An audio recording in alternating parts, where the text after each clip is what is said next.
Good morning. My name is Joyce Bagala Ntuatwa. I'm the woman MP-elect from Itiana District.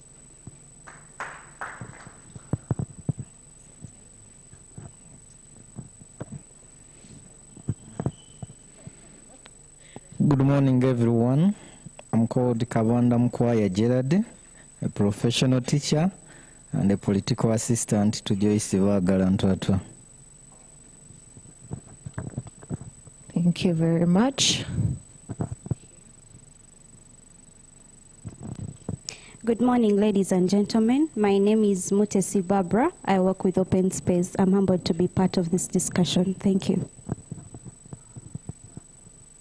Morning, everyone. My name is Atite Priska. I'm a dancer, choreographer, and community educator. I work with Dance Adventure Studios, an arts organization in Nigeria. Thank you very much. I think that's it. Do you want to say your name, maybe? No? Hello, my name is Solomon Tumwesiche, and I'm the guy sending the event out there, doing the live streaming. Thank you. All right. How is everyone feeling? Cold. It's very cold. It's been a very, very rainy morning. And I'd like to congratulate you all for making it here in time, on time. It's not easy. A lot of times we use rain as an excuse to not make it on time. Once again, my name is Brenda Lynn Kirungi, and I will be your host for this event that won't take long. Right about now, let me introduce the first person on my agenda. We're going to have opening remarks from CivSource.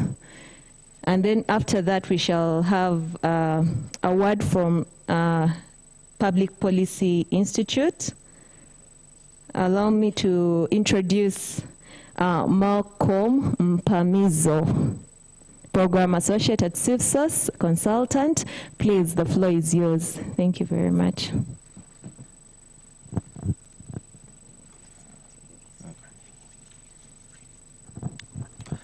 Thank you very much. A very good morning to you all once again. Is it okay if I keep the mask on? No? That is fine. I know it's a very chilly morning, but I hope that we can find some warmth not only in the conversations that we're going to have, but also in the breakfast that is being supplied. So I'd advise the Sheraton to keep the tea as hot as possible. It's an honor for me to stand before you this morning and just welcome you to this event, to this conversation, one that we hold on a quarterly basis, and one that we try to use to address certain contextual issues that are amongst us within the human rights and social justice arenas.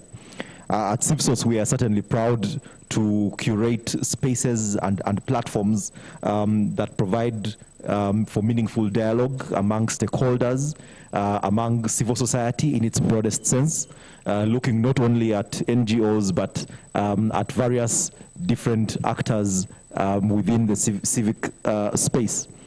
This particular conversation that we are having is no different. It is certainly topical. It is certainly contextual, and it gets us thinking. I like the title, Beyond Politics. So beyond the politics, and the politics is what we see, what the running around, the noise that is very visible. But beyond that, I would ask, what is the politics behind the politics? And that is going to be part of our conversation this morning.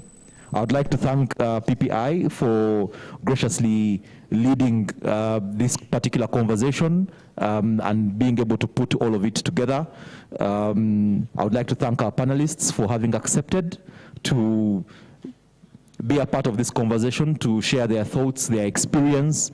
These conversations are not designed to find solutions for the challenges that we are facing as a society. They are designed to trigger conversations, further discussion beyond this. What are we able to carry our way as individuals, as civic actors, as members of different spaces that we are in? What do we experience here? What do we share? What do we learn that then we can be able to carry away and use to influence activities or conversations wherever we go after this? So I would like to welcome you once again to this event, and thank you so much for making time to be with us. Our online audience, we thank you so much for logging on, and we wish you very, very wonderful deliberations and a very good morning. Thank you.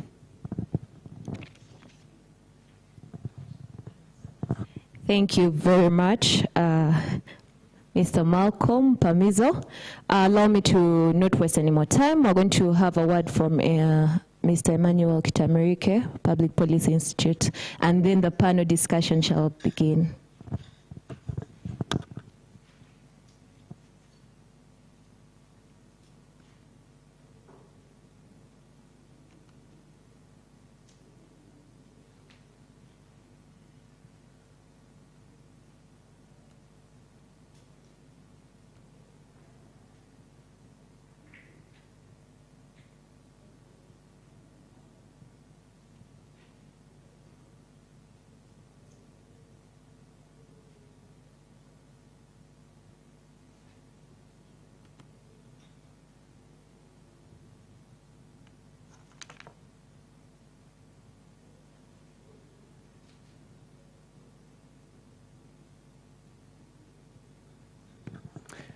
Good morning, ladies and gentlemen. My name is Emmanuel Kitamirike. I work at the Public Policy Institute as an associate director. And I want, first of all, take this opportunity before I go into the presentation to welcome you to this meeting, for more especially making it in this very chilly morning. I want to appreciate our partners, Civil Source Africa, for supporting this meeting. And I will say for kind of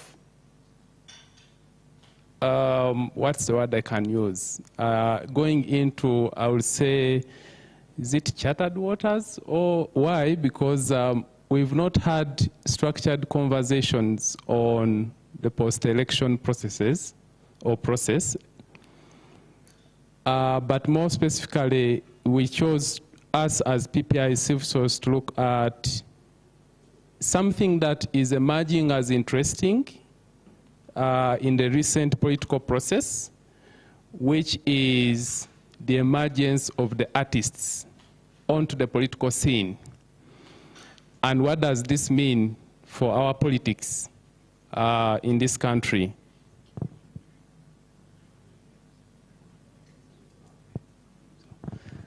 So I'm excited about this conversation. I and my colleague, Professor George Cheyune at Makerere University, have written a paper. I'm going to share with you excerpts of this paper. It's not, because of time, I can't share the details, but I'm going to share with you what I think is interesting. But we are also looking at you as the audience to enrich this paper from the discussions that we are going to have. Because at the beginning of us drafting this paper, we raised a number of questions. During the writing of the paper, we couldn't answer all the questions. And then we said, why don't we take some of these questions to the open conversation, speak to the practitioners in the field, both in the art field, but also in the political field. Maybe they can help us, give us answers to some of these questions. So I have a short presentation that I'm going to make to open up today's conversation. Can we go to the next slide?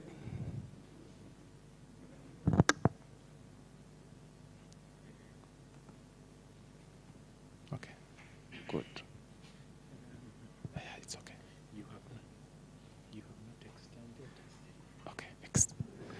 So just a little bit, we work on the technology.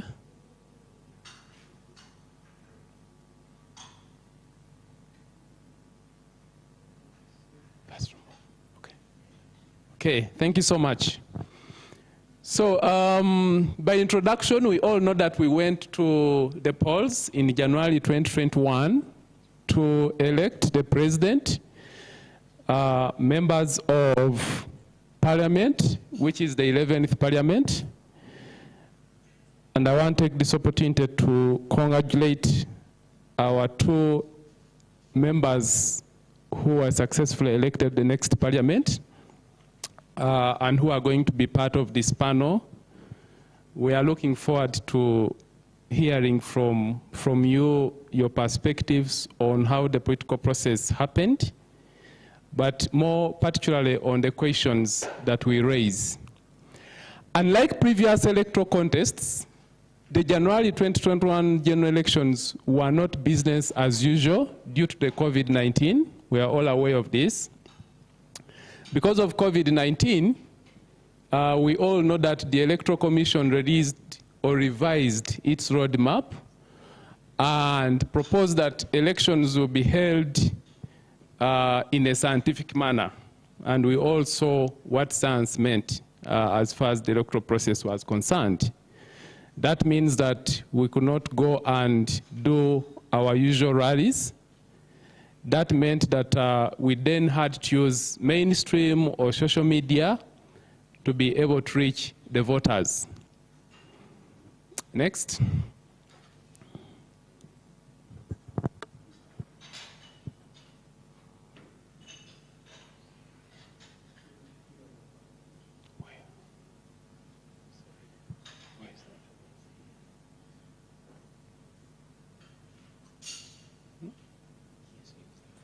Okay. All right. Apologies with the technology. We'll get there. It wasn't just COVID which was unusual in these elections. For the first time, we saw a record number of performing artists emerging onto the political scene, contesting for various elections, interestingly at the various levels, right from the local councils to parliament, but also for the presidency. And for the first time, unlike in the previous elections, we seemed to have gotten a serious candidate. We have had persons coming from the creative world contesting for the presidency before. I hope you remember. Succeeded. Some didn't succeed. But for us, the interesting point is, what does this mean for political competition or for politics in this country?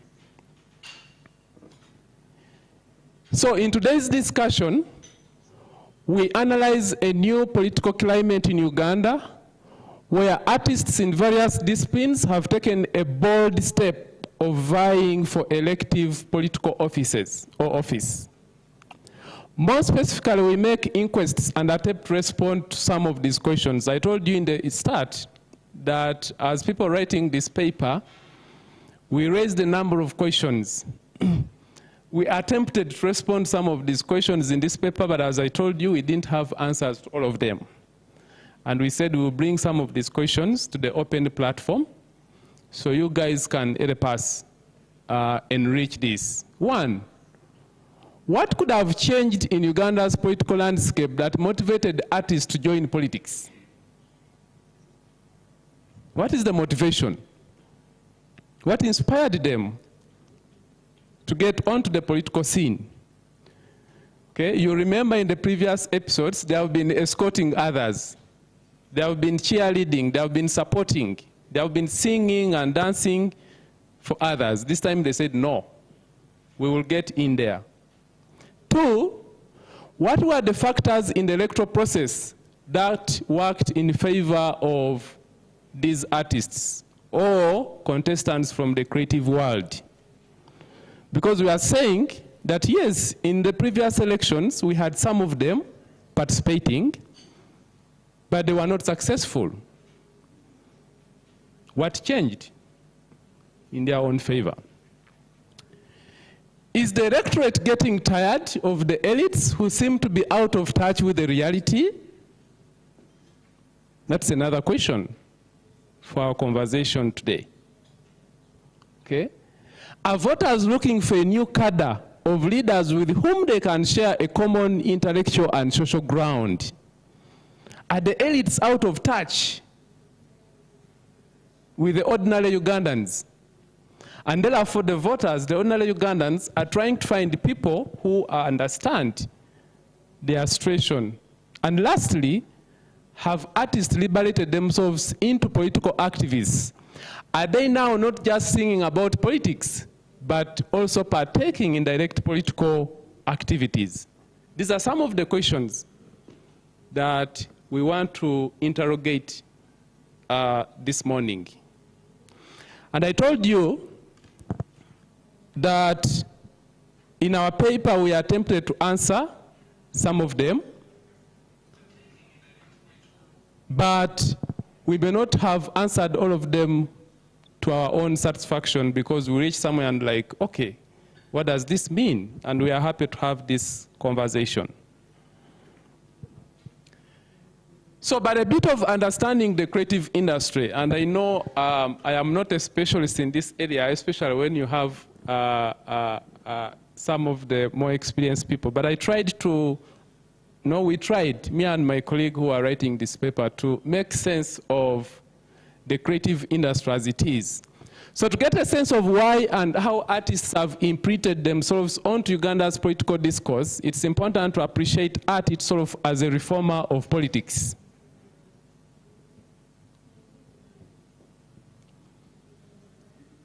Art is grounded in creativity, innovation, and improvisation. I think we should agree, whether it's an art piece, whether it's a song, okay, that you're listening to, in most cases when you listen or you see art, you see creativity. You see someone who has spent time to put a lot of thinking in what they are going to do or what they are going to sing about. There are all these nice songs that we want to listen to when you're in your sitting room or you're in your car. Now, some of us take time to understand the meanings of these songs, whether it's a Kadongo Kamu song, whether it's your popular, for the young people, there are messages embedded. But these messages come with a lot of creativity. Whether someone is singing about Mazongoto, or Obangaina, or whatever title you can look at, there is always a sense of creativity. But there's also a bit of innovation. What is trending? There's this young man who sang about, there's a song called Tumbiza Sounds, okay? The thinking that, what can I produce in these COVID-19 times that is going to speak? And the guy comes up with Tumbiza Sounds. And then the song catches fire. And then Minister of Health is like, no. This song is not preaching what you should be preaching. I want to think that is innovation. Okay? But there's also a lot of improvisation. Artists improvise in whatever they do, in whatever product that you look at from the artist world. So art immunizes spaces, provides reference points for self-reflection and contemplation. Have you ever heard about, listen to a song, and actually that song is talking about a reality in society, and you contemplate about it, you think about it, okay? Of course, we know that a lot of times artists also, live in the ideal world. I have found that the artists who sing mostly about love songs, you find that their relationship may not be those that we inspire, but the idea, the creativity, the ability to be able to produce something that enables the other person to contemplate, think about, reflect on, is always important.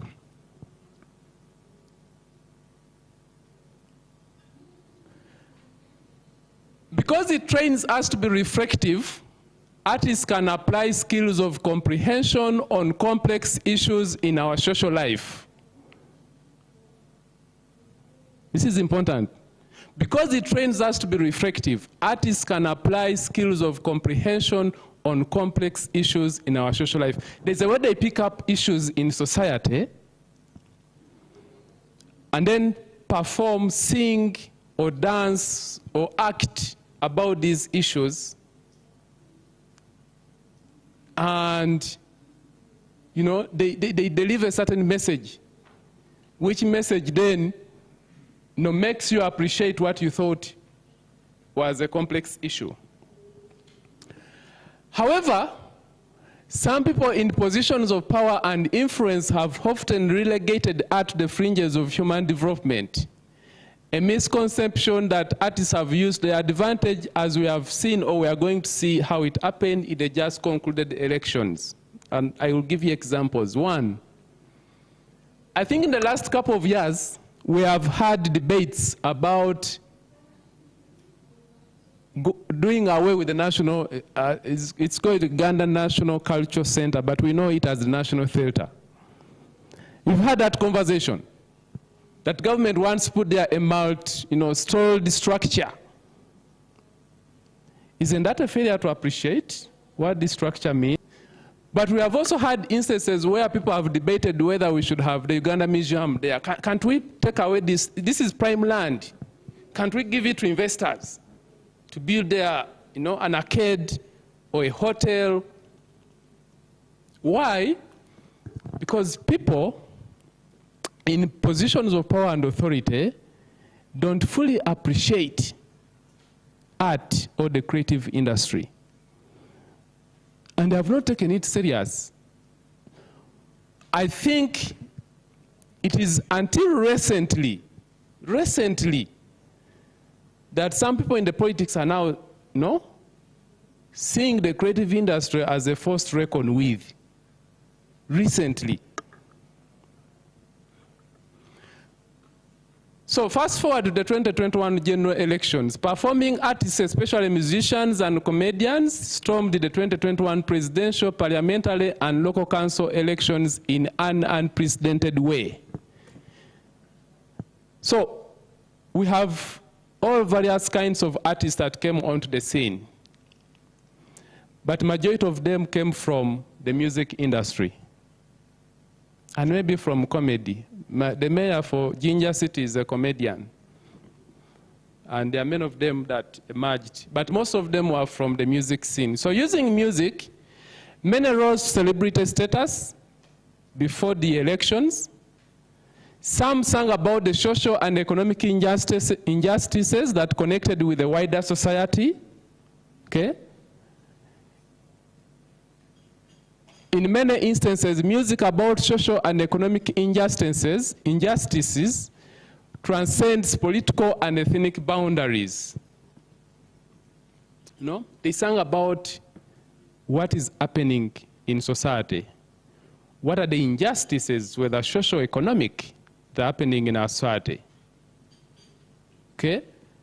And we are saying that in most cases when a musician is talking about an injustice, it doesn't matter whether they are in NRM or they are in FDC, or as long as it is an injustice and you are part of the group that is being fairly treated, you'll feel a connection. You'll feel like there's someone speaking about your condition. And you feel attached to whatever they have produced. So there is no surprise that many of the artists that entered into the 2021 elections had the prior celebrity status which they used to enhance their political capital. So we had known them as people who are associated with the ills or the wrongs in society. And therefore when they woke up to stand for political office, said, yeah, that is our own. He's been talking about the issues that affect us. I think we should support him. Okay? Living in abject poverty, rural and ghetto-bound Ugandans are not oblivious of press reports on the decadence in public offices run by the elite class. Sometimes we think that the peasants, the ghetto-bound, the rural Ugandans don't appreciate and understand some of these things. They do. They listen to the radios. They read newspapers. They read about all these stories. There's a time when I decided to stop watching news in the evening because the first 5 news items were about corruption. They talk about theft here, they talk about this, and like, what is this? So many Ugandans are not oblivious of these things. They see them, they watch them. I was in Jinja when the elections had just ended. So I asked one guy, he's a mechanic. I said, but why did you vote a comedian as your mayor? And the guy told me, well, first, I went to take the umbrella. So when the results came up, the person of the umbrella, which I actually didn't know this person, the person had emerged winner. That was his first reason. The second one, he said, but these guys that we have been, so I asked him, but what is that guy going to do for you? He said, well, what have those ones who have been there done for me? He said, let us give him the chance. Let him also go and do whatever he can. In any case, even if we had voted the other one, maybe the situation could be worse. Okay? So, the 2021 elections brought them an opportunity to mobilize Ugandans that the only escape from imposed poverty is their vote, which can deliver a new Uganda. Do you guys remember Ndagamuntu? Ndagamuntu had an embedded message. Go get your national ID, because it's because of your national ID that you'll get onto the nominal roll. And when you get onto the nominal roll, you'll be able to vote. What you'll be voting for? A new Uganda. What does a new Uganda mean? They explained that. So many Ugandans saw an opportunity that, oh, maybe 2021 is a chance for us. Consequently, in January 2021, Ugandans voted in several performing artists whom they believed empathized with their life of deprivation. That one.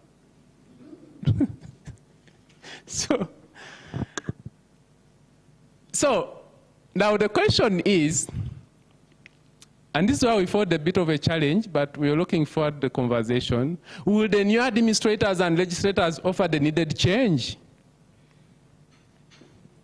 We have voted for them. Soon they are going to enter into office.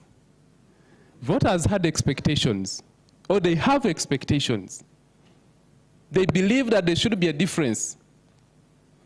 Okay? But will these guys deliver? This is how we are tempted. We brought in the Kyagulanyi factor. Kyagulanyi contested in the recent presidential elections, becoming the first runner-up with a score of 35. First of all, that was unprecedented. 35% of whatever happened. You know, there are many conspiracies. But what was declared was 35. And for me, that was a very good performance. This, by any stretch of imagination, was an impressive performance, given that his National Unity Platform had been registered for just 6 months. 6 months. Okay? But we are also operating in a COVID environment where there were restrictions on human movements, and we know politics is about human interactions. But despite that, Kyagulanyi represented 3 constituencies in this election. One, the opposition of those who break their promises. And his message was always clear about that in the political campaigns. They have promised us this, they have promised us this, they have not been able to deliver. Okay? The young people in Uganda, being a youthful presidential candidate, he connected well with many young people who constitute a significant portion of those who vote or voted in this election. But it also relates with those on the fringes of economic and social justice. And I remember the NRM tried to use Bobi Wine scenario and said the NRM has created the environment for a Bobi Wine to emerge. And not just to be useful to society, but become rich. You remember that message?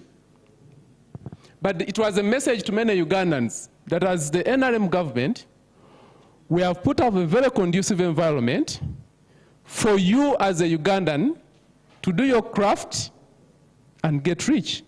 And that's what Bobi Wine has been able to do. Okay? But the essence here we are trying to say is, if you look at the music from Bobi Wine, a lot of it has been about the injustices, socio-economic in the country. And therefore, many Ugandans connected with this message. His story of self-emancipation and self-discovery is a story millions of young people today in Uganda can identify with. His profile continues to be an inspiration for many young people beyond the artist's fraternity. So how is this important in trying to help us answer whether these new administrators and legislators will provide the change? If you look at, yesterday I was in a conversation, I was in a meeting, and one young person stood up and said, we were elected, and many people are saying we were elected because of the NUP wave. And therefore there is minimal expectation from the electorate that we will deliver. So everyone is looking at us. And maybe her fears may be right, but for me what I pick from Bobi Wine and the Kyagulanyi factor in these elections is that looking at the factors that I have raised, Kyagulanyi is a potent force for 2026. Ignore him at your own peril. So there is going to be a lot of motivation, there's going to be a lot of inspiration, but also pressure for those who have emerged from this sector to be able to perform, because they are looking at the ball ahead. What I'm saying is, Kyagulanyi factor has just started in our political processes. And therefore, because of that, there's going to be motivation, there's going to be inspiration, and there's going to be pressure for these guys to deliver. And I don't think that the Kyagulanyi as a person is going to sit back and look at the people who have come onto the political scene and are not delivering and is going to keep quiet. So there is hope from my own expectation that these new administrators and legislators may not maybe provide the change you will need, but they will be able to do, they will be able to try to walk the talk. Previously relegated the fringes as mere accompaniment to the main political events, even Museveni did not afford to underrate artists ahead of the 2021 general elections. For his 2021 political campaigns, he appointed a campaign team from the creative industry with the command of Catherine Kusasira.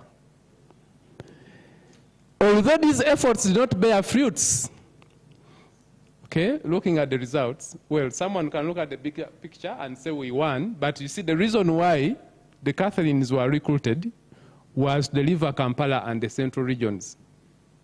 So I think that they failed on that mission, although they won the war. They failed on that battle. Although these efforts did not bear fruits, it's not worth it that by engaging artists, Museveni is beginning to recognize the relevance of art as a source or as a tool that can be used for social mobilization. And you remember the gang. I've just put here 3 faces, but the gang was big, okay? although there was this interesting man called Ronald Mainja. The man was across many camps. I don't know where he ended up at the end of the day. I think he started with Museveni, then left, then came back. Okay? But the point is, remember previously we said, those in power and positions of authority have for a long time undermined the artists. Now we are seeing them recognizing art as a potent force and trying now to bring on the artists. And I don't think this is going to end. I think this is going to continue because now they know that if these guys have been able to, enter into the political space, we either have to recognize work with them or they will eventually sweep us away. Okay? There was a cartoon that has been moving around showing those with suits and the briefcases moving out of parliament and those with microphones and entering parliament. So maybe we're going to see new methods or approach to legislation in parliament. Okay. In conclusion, if art has found its way to the center as seen in the recent elections, it's because art is an expression of people's aspirations. It's because the artists demonstrate what is happening in society and what people are aspiring for. Our capacity to propose effective homemade solutions lies in understanding and respecting ourselves. And art provides us the tools to do that. With art gaining currency in politics, we should be able to see an improvement in the quality of our politicians. If you are an elite, this is the time for you to perform. Because if you don't do, then there's some artist somewhere who is looking at your space. Have you heard on the radio stations? Those who didn't participate in these elections, they are saying 2026. Nzero bad so and so, Mityana municipality 2026. Already they have started. So that is putting pressure on even those who have not sown in. So you can imagine. Equally important is to watch out for those artists who are taking advantage of the unsuspecting voter. So artists who are taking elective positions just for economic gains, we are going to see them in this period, these 5 years. People have given you the votes. They have entrusted you. Now they are going to look at you.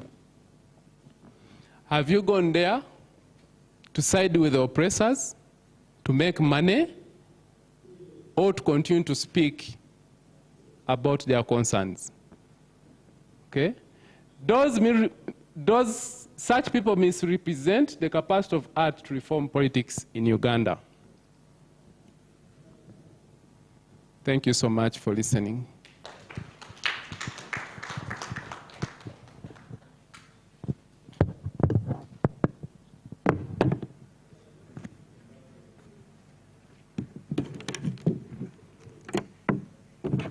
Thank you very much, Emmanuel Kitamirike. That was very insightful.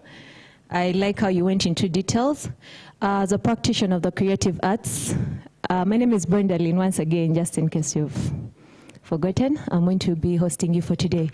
As a practitioner in the creative arts, many times we tend to forget how big the scope of the creative arts is.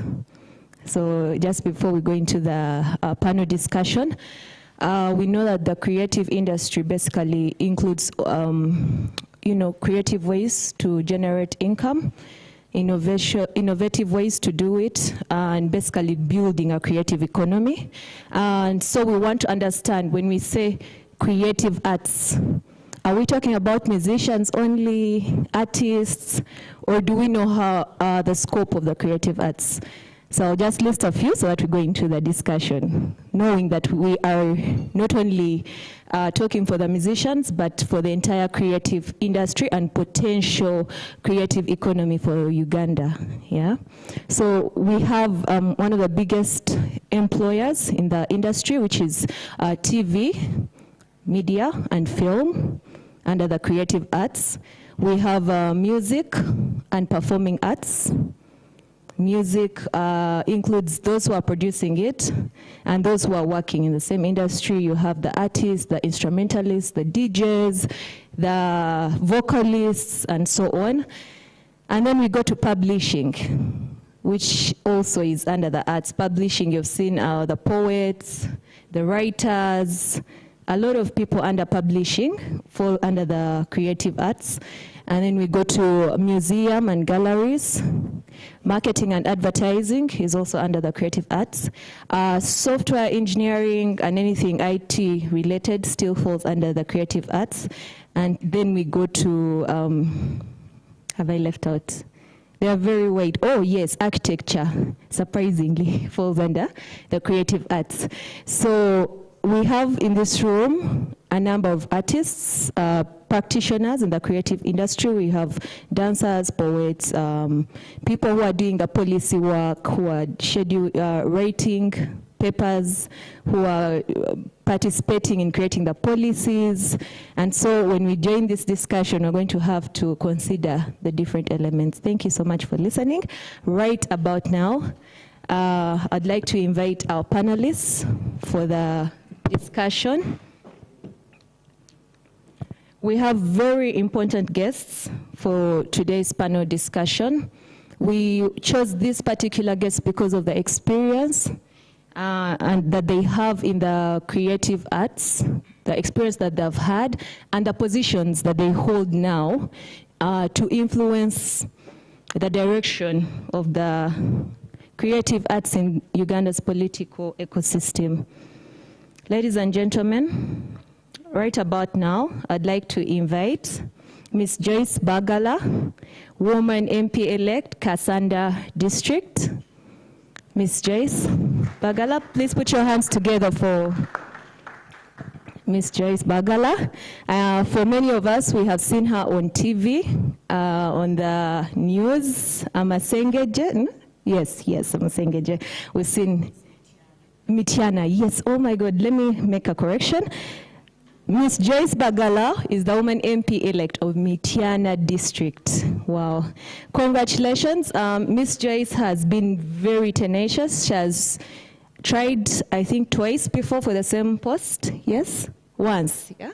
Yes, once for the same post, and she didn't give up. I think that's a very big lesson for so many of us who would easily give up after the first try. So thank you so much for inspiring very many young people out there and in the industry. I'd also like to invite another important lady who is with us today. For those of us who are born in the 90s, we knew her from the hit song Obangaina. I don't know if the DJ has that song. She's also the woman MP-elect Bugweri District. Please join your hands and welcome Honorable Rachel Magola. This is a very perfect time to play that song, but okay. And lastly, for gender balance, allow me, ladies and gentlemen, to invite a very special contributor to the creative arts, not only in Uganda, but also in Buganda Kingdom, OHTiwa, Mr. Omala Nyanzi, from Nyanzi Art Studios, who's also the Vice Chairperson of the Cultural and Arts Association. Is that it? Yes, please take a seat.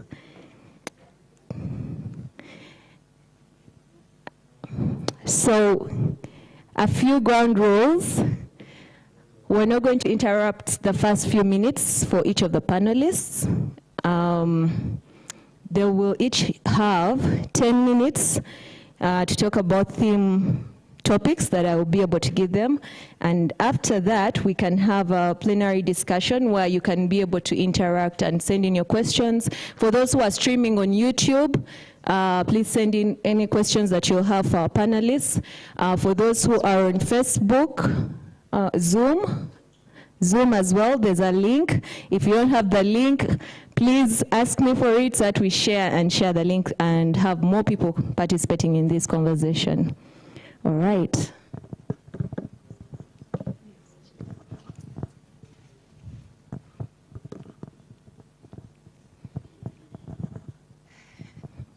I'm so excited. This chair feels very comfortable. I can imagine what it feels like for everyone else who's been on a panel discussion. I'm going to start with very, very simple topic discussions that we can use to guide the entire conversation. We have about 10 minutes, uninterrupted, and then after, we shall be able to go to the next person. For the audience, please write down the questions so that we get them all at once. Okay. And the first question is going to go to Ms. Joyce Bagala, Honorable. You have been in the industry for quite a while. You've worked on TV, you've worked on radio, and you understand the working of this creative industry that we're in. So I'd like to know, and for the audience, what's the influence of the creative industry on Uganda's political ecosystem? To what extent does it go, and how bigger can it get? Also, what's the implication for political participation and consensus building for the rest of us? Now, to the rest of the people out there watching, young people, these might be very, very big words. Because the creative industry has a lot of young people who are interested in knowing how do we influence politics, and how does politics influence us? Is the politics separate from the industry, or is it? Yeah, thank you. No problem.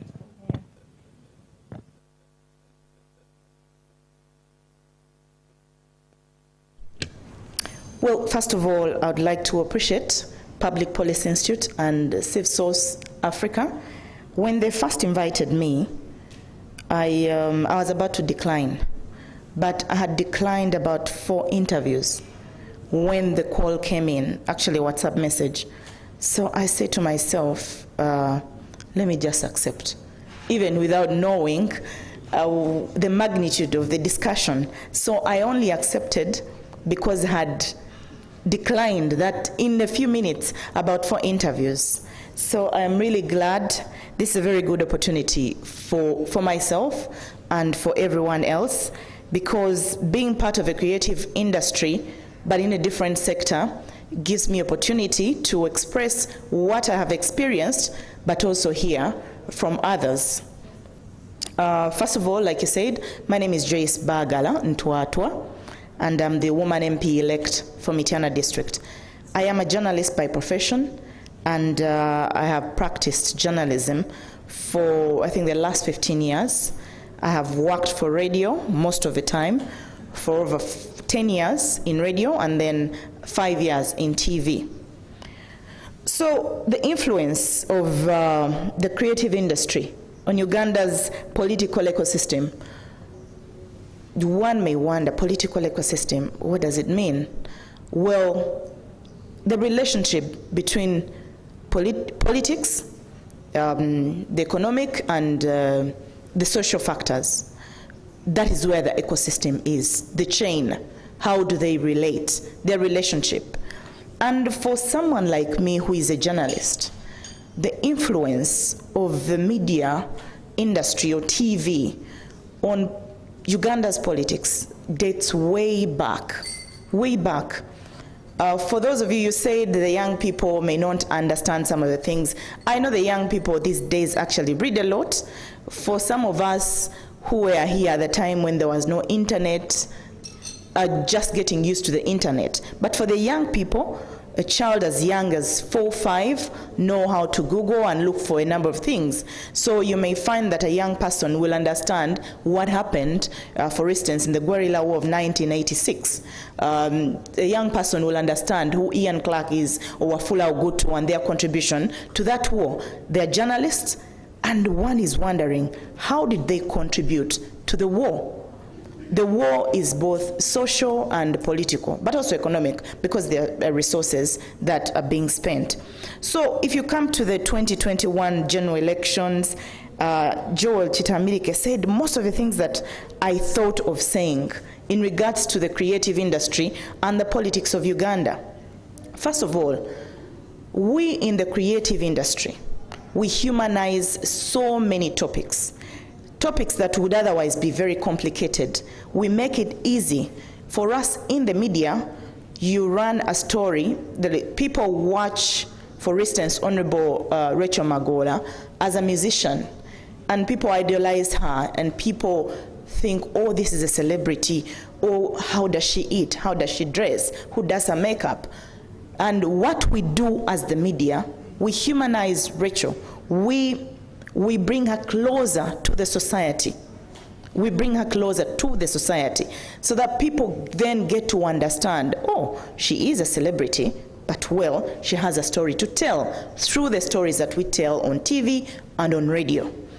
So it is easy for someone like that, when you come to contest for political office, people identify with you because they know the human part of you, because they don't regard you as a celebrity who looks very expensive on stage or on TV or on radio, but they clearly are endeared to you because of this that has been said about you, because this space where you have been able to express yourself, to tell your story. It is very coincidental that today, as I participate in this discussion, there's a story in Bukedde about myself, my journey in the last elections, and the story is ndabye omukono gwa Katonda mu bulamu bwange. That people will get to understand that it's not all rosy. It is actually quite challenging taking part in the election. But what makes it easy for someone like me who has been in the media industry? The people will hear my voice. The first time that I contested, the time that you're talking about, everywhere I went, people were not actually waiting for what I'm going to say to them, the promises, the pledge, my political plans. Everyone wanted to see Joyce Bagala. They would hear my voice on radio every day, and all they wanted to do was put a face to the voice, so, which is very important when it comes to politics. And that's how some of us actually get more votes than other people. That's how some of us get so endeared to the voters, because they think, oh, so this is the one. Or you sound more mature on radio, you look younger in person, so many things. And then after that, in this past election, so many of the people knew me for so many reasons, that I use media, which is part of the creative industry, to now expose other people, other artists. For those of you who've been following, you remember the time when the Uganda Communications Commission was saying that I should be off TV because of the stories that we were doing, especially about the NUP president, Kyagulanyi. It went so viral, and everyone was like, they thought of me as a freedom fighter because of the person of Kyagulanyi, who many of them view as their savior. And here is a person who is giving him opportunity, who is giving him space. But then they're saying, so the government does not want a Joyce Bagala to put Kyagulanyi on TV. So the people are saying, if that's the case, then we are going to support this person.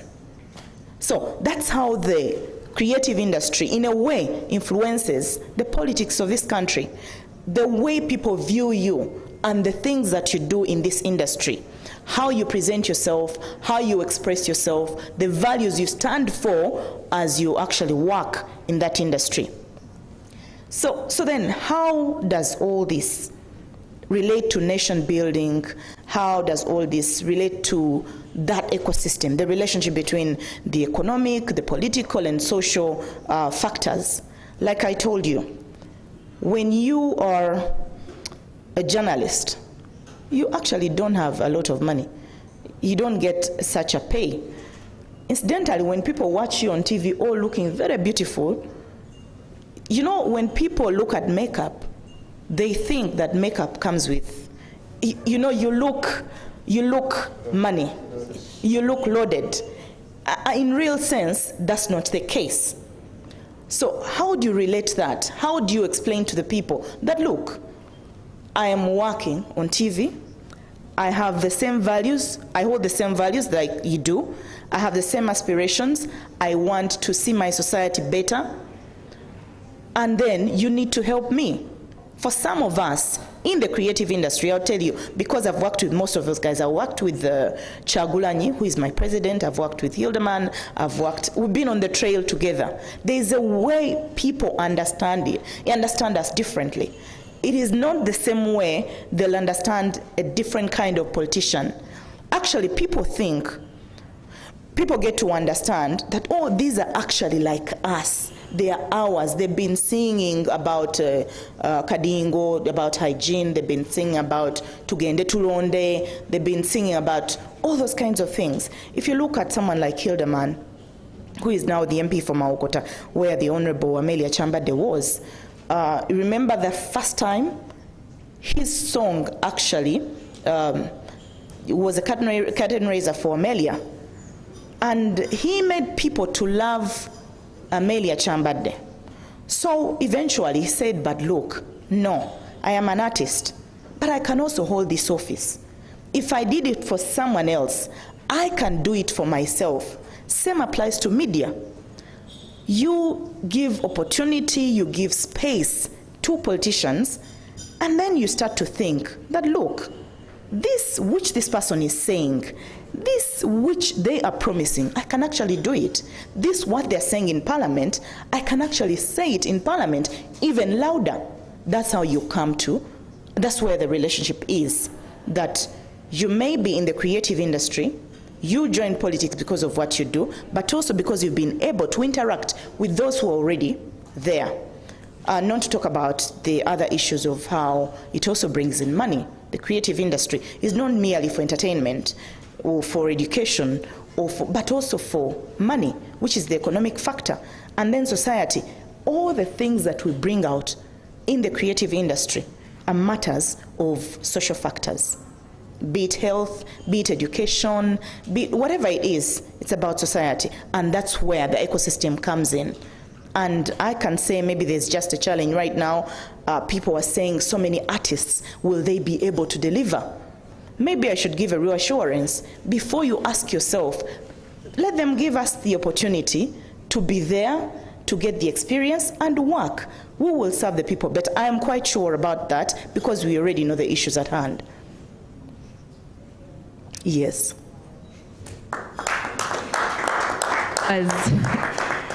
First of all, thank you for keeping time. Those were exactly 10 minutes. I hope the rest of us shall follow the same precedence that has been set. And I'm going to ask the audience to please note down any questions that we have for Honorable Joyce Bagala. I liked how you went into details of your experience and what it means for the rest of the people, the participants, the electorate, and that's exactly what we're going to dive into later on, into how the role of media in increasing political participation for the people, and consensus building. Can we all go have one vision for our country? Is that even possible for the creative arts to help the electorate to create this bigger vision and go beyond the politics? Thank you very much. Owechitiibwa Wamala Nyanzi, I'm going to ask you, from all the experience that you've had, we've been together on many other discussions, I'm very honored. The people in the creative arts, the artists turned politicians, does that imply that they become a social transformative force in Uganda's current political pursuits? Do we consider them as heroes? Are they extraordinary? What is the potency of these artists turned politicians as a social transformative force? Please take on the microphone. Thank you very much, Barungi. The reason I'm going to take off my mask is one, I was advised that you should never speak in public being recorded with your mask on, because somebody may decide to put words in your mouth. So, the one you are seeing here speaking is Noah Amara Nyanzi. This one I get it from the recently elected president of Jamhuri ya Muungano wa Tanzania. She stood up and said, by the way, the one you are seeing here is the president of the United Republic of Tanzania. So no words to be added to that. Thank you very much, CivSource and PPI, for the invitation and the collaboration we have had for a long time. Right now, let me first of all say this. Congratulations to my sister and to my sister, but daughter when it comes to age. Actually, you are supposed to be my sister, but I'm too old to be her sister. She's of the Mbogo clan. We come, both of us come from Mitiana. We are Kaira's grandchildren. And Rachel Magora will go a long way. I've been a supporter and a promoter of Frigo Band. So, I'm surrounded by people who have proved that art is not only for entertainment, but also an influencer and implementer of good governance. The question you have asked, Madam, I'm glad I'm answering that question in this Rwenzori Ballroom, where I first launched my crusade of making art a bankable, viable, and respectable profession in 1989 when I launched my first exhibition in the arcade. Then later on in 1995 or 96 or thereabout, I helped organize and put together Music Back to 60s show, which had 22 musicians of the 60s perform here at full capacity. Then later on, there was the Eli Wamala show, which I organized and put together. The reason I was doing those things was to make sure that artists are given due recognition and they are looked at in the positive light, but not mere entertainers, and not be looked at as people who come to entertain, but also be part of policy making. Congratulations, my sister and daughter. Thank you. And thank you very much for giving us this opportunity. Now, when you say your question you posed, the importance of artists and politicians as a social performance force in Uganda's current political pursuits. First of all, the dictionary defines the word potency as the power of something to influence or make an impression. Artists possess this power through divine providence, as evidenced in Exodus 31, 1-5. You look that up, you'll find that we got the Spirit of the Lord to do things we do. So we influence, that's true. Us are not entering the studio or arena of the Uganda power politics for the first time. They have been there since independence. I'll give you examples. There was President Idi Amin, who was an accordion player. He was a musician. They even had a band in Arua, where one of my cousin, Colonel Suleiman, was also a band member. So Idi Amin was a musician. Grace Ibingira, one of the first cabinet ministers in Obote's government, was a painter, a remarkable painter. Then there was Robert Serumaga, a playwright of international repute. There's Dr. Kefa Sempangi, who was a minister.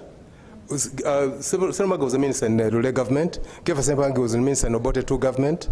The one who took care of the street children. Then there was Waswa Katongole, David. He was a painter who became a DC in Mitiana during the Lule government. There's also Eli Tumuin, the first army commander of the NRA, and also he's a minister to date. He's a visual artist. Ruth Nankabirwa, minister and chief whip, she's actually on graduating from Makerere School of Industrial and Fine Art, went straight into elective politics and became a member of parliament. I don't know what she will do now because she has never done anything else before. And she's of Mbogoki land, by the way. Then there's also Vincent Nyanzi, a minister and also a visual artist, Makerere trained. Sulaiman Madada, an artist, journalist, and also a minister at one time. The only difference is this time round, it's a wave or tsunami that many have come at a go, and they pushed quite a few people off the stage. By the way, power politics is not a profession you acquire in a lecture room. Instead, you train on the job. You learn as you go. So this business of saying the artists, I don't know, they're not, no. How many political scientists do you know who are successful politicians?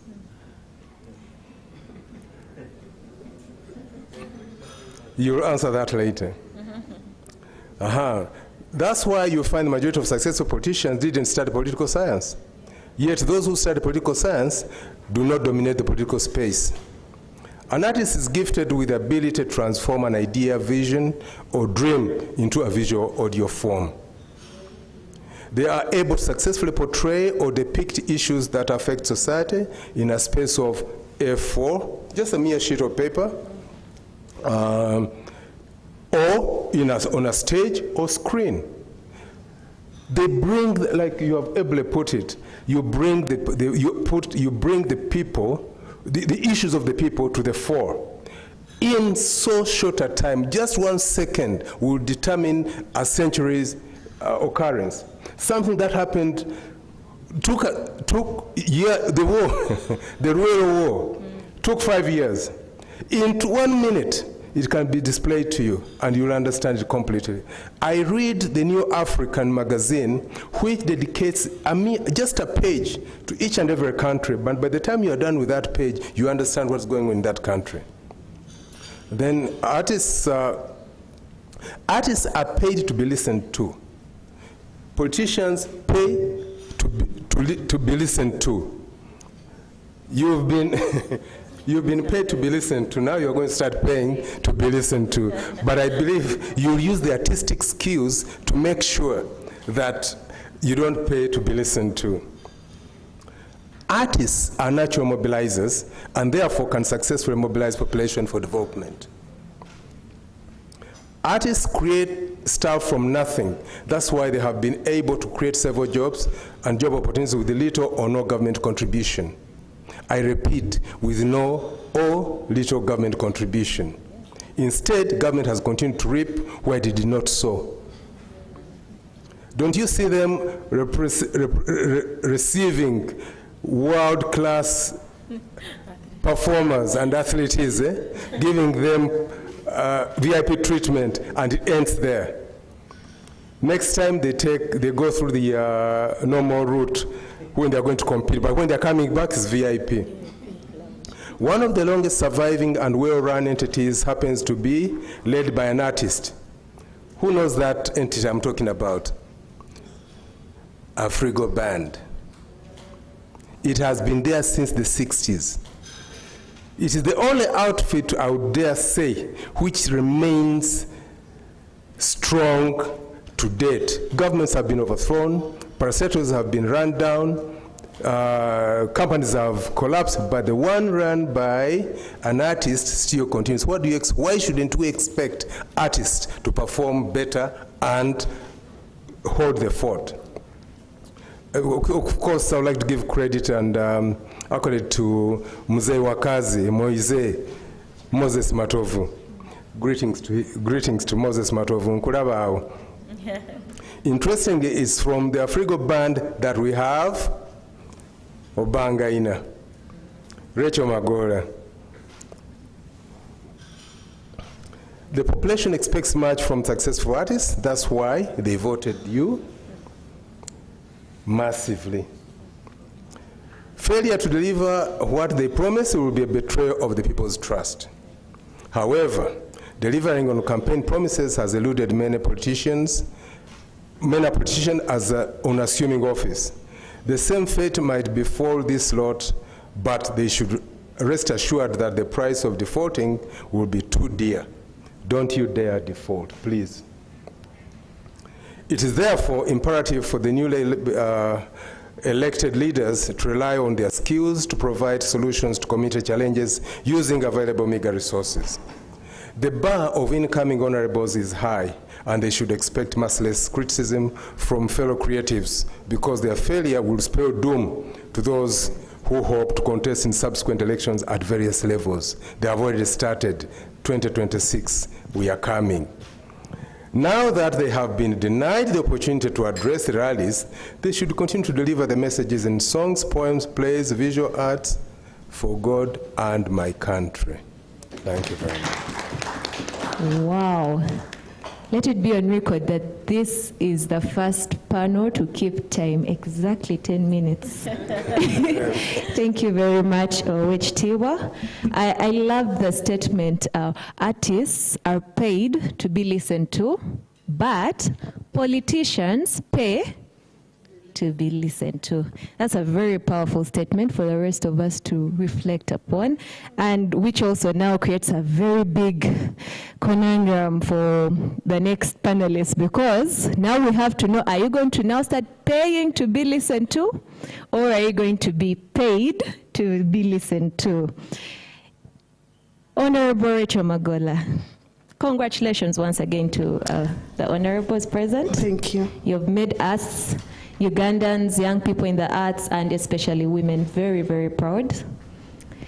The expectations that come with the posts that you've taken up. You have expectations from the voters who may not be in the creative arts. But then, naturally, you being from the industry, media and music and the arts, you have more expectations from us in the creative arts. Yeah. So which brings me to find out, as a legislature in this new parliament that's going to be sworn in, what are the possible scenarios and approaches that you intend to embrace and support for us in the creative industry? Because I'm sure if there are people in the creative arts out there who are listening in, who are watching, who are tuned in on Zoom, on YouTube, one of the biggest questions they have is, copyright. How can we be classified? How can we be organized? How are those people we are voting going to help us? Because the expectations are that if you go, you consider them first. You're from us. But then at the same time, the biggest fear still remains that once you vote artists and people and comedians and all these people from the industry into parliament, that's it. They forget. They don't come back. We even witnessed one of the comedians telling us that, please allow me to go and eat. So how do you balance all those expectations, but how are you going to work to push for the creative arts, to support the creative arts in terms of policies, in terms of laws and all that? Thank you. Wow, thank you very much. I'm very honored to be here today, and with Wechitiibwa Nuwanyazi. He's danced to our music forever. If you look for a tall, bearded white head, you'll always see him, and it was very gratifying to see you here today. And I would like to congratulate my fellow honorable. Congratulations for making it to Parliament. It's been one of the most interesting elections ever. When you ask me about what approaches we're going to use, we're going to need a lot of help from all organizations, from all ministries, from all educational institutions, because artists from way back, we were referred to as Musiru Daladala. I think you remember that. So we've come into politics when no one expects anything from us. In fact, when I received was it the concept note inviting me to come to speak today, I was quite annoyed by some of the statements in there, because I have listened to them all my life. I loved music from way back when. And when I went to do my diploma in secondary education, they had given me geography and English language. And I said, no, I think I want to specialize in music. And all the lecturers went, what? So for a long time, even educational institutions who should be the ones educating everyone on the benefits of having creative people in places of responsibility, I think they have reneged on their duty. I want, first of all, before I forget, to thank PPR for inviting us today. And that is Civic what? Okay, that one. Thank you for inviting us and bringing this very important subject to speak. Because when you look at the Bloom's taxonomy, creativity comes at the top, the new one. Before they used to stop somewhere with knowledge and everything. That's why everybody was thinking when you're a professor, you are the best qualified to be able to do anything. And Uganda has ended up being paper, publications, great books released, fantastic cultural policy in a book, but when it comes to implementation, everything just stops there. So, as artists, I think we're going to have the privilege of using our inborn, God-given talents of creativity, of being innovative, to translate that into real activity on the ground, real results. I may be speaking very naively. I've not been a politician before, so I might be very ambitious and saying things I will not be able to do. But at the bottom of my heart, I believe this is something we can do. Now, when I spoke about before, artists were referred to as Musiru Dalada. That was the perception. Now, over time, things have changed. Why have they changed? The artists got into an environment where they got access to be visible. The Honorable Joyce Bagalas of this world have made us. The journalism in this country has played a big part in giving us a voice, in giving the artists platform to be seen, to be heard. Now, the fact that now we are seen, we are heard, the biggest challenge for us is that we are being seen in an environment of, oh my God, they're celebrities. They're driving big cars. And then every young woman and girl out there wants the big car, wants the name, but doesn't realize it involves a lot of serious work to get there. So we have a big challenge in trying to convince and get the young people to understand that to be a celebrity, you really work from zero. You build from nothing. Now, as artists, I think what we are going to have to do, as creative people, we're going to have to create partnerships within the art industries, the creative industry, and with the ministries, with the government, and leverage our privileged position and use our talent to get people to see things for what they really are. I must say that there's been a lot of disappointment. People are disillusioned. The change they want to see is heavily being put on our shoulders. But then, we need to get into the minds of people to understand that you cannot be the needy person all the time. Because I hear government etuyambe, government etuyambe, government etuyambe. But in reality, there's no gain without pain. There's no, you cannot just receive. It is a mindset in our country right now. So we need to work as artists to use our privileged position to get people to understand that we need to get together and actually work. That we can do. using drama, using skits, teaching people about the value of work. I think it's an approach we can go for. And then, as legislators, we have the challenge to convince the elite that actually art is important. To convince the government that art can do much more than the, what's that, that ministry which plans? National Planning Authority. They need to talk to us because people are creative and they will think outside the box on doing things. There's a lot I have seen in Uganda, which if, like I said before, if it's on paper, you can sell this to Oxford University and they'll give it a doctorate for the beauty of the words. But when it comes to actual implementation, artists are able to turn gold, to turn nothing into gold. So if we can leverage that advantage and talk to government, talk to educational institutions, deal with ourselves, work together as artists. If the media promotes the artist in a positive way, in a constructive way, I really don't like when I see the media promoting who broke up with who is dating who, somebody took somebody's whopper. Jesus Christ.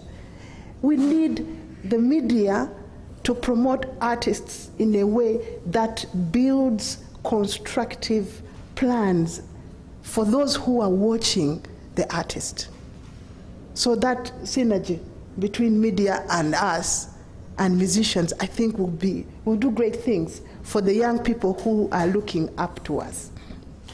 And of course, we as artists, as the creative industry, we can bring in a lot of growth of GDP. Seriously, the creative industry has got a lot it can do in the growth of our GDP. But because a lot of people don't even know how much art can make for the governments, for the economy. Art, the creative industry. I remember there was a year, ABBA in Sweden. Is it Sweden? No. They contributed more to GDP than Mercedes-Benz. The money that was made from the sales of the ABBA albums. So it is possible. So we need to benchmark with other countries. How have they used their creative industries to improve the economy, to improve the lives of the people in the country? In Uganda, people do not even know if a Frigo band is moving from Kampala to go to Mbarara, there will be 2 trucks, equipment. How many drivers is that? How many hands, stage hands set up just the stage in one show? You will have like 30 people just on the equipment, on the rigs. And then the artists themselves. And then the vans will take the artists. And the hotels, which will house, Africa is really big. We travel like 20 people every time we go anywhere. So one day, one concert can employ almost 70 or 100 people. So the creative industry has got space to give people jobs. So what we need to do is to educate people, to get out, to change their values, their value system on income, their value system on survival. We have survived with very little help. We have succeeded and become people to be talked about with very little help. So how a child in the village, what can he do to reinvent themselves, just like Bobi Wine did? We talk about the ghetto, people keep talking about the ghetto. Here, people come from nothing and they become something, and they become almost presidents of Uganda. So as artists, as creative industry, I think we have a job, and I believe these are some of the approaches we can use to make sure that that we become useful to our economy, we become useful to our communities. And then the respect for diversity. I talked about Makerere University. It's the ivory tower. Makerere University has got a music and dance department. And I'm telling you that today, the last thing I remember that was produced from Makerere University, which was of impact to me, was Mother Uganda, way back when Professor Mboa was running the music department. So we have all these doctorates, but they do not translate into real art or real production of things that help the industry or things that promote the industry and bring out the best that it can for the Ugandan economy. So education institutions like Makerere University, I think, need to step up on the partnership. So as leaders, we're going to have to say, university, what are you up to? Kyambogo University, what are you doing? We need you to educate the country, to educate the nation, the value of art and what it can do for people. Also, we're leveraging the resources and efforts we have as artists. I think that is, I've already mentioned that already. We are a resource in this country. We can come out and work together with every department in this country and be able to make a change that is visible. And we can educate people to become the change they want to be in the world. So I request PPI, you're connected to Makerere University, please, let's recognize artists that have stood the test of time. Mr. Honorable OHT Wanyanzi has already mentioned it. Why don't we have honorary degrees for people like Moses Mato? Young people will see.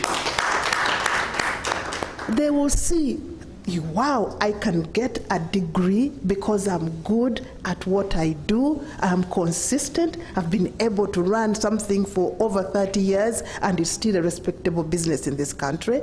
It will be inspiring for people to pick up on things like that so that we get to get people to believe in what we may tell them. So if I go to the electric and I say, guys, do you know what? We are going to play this song. We are talking about corruption.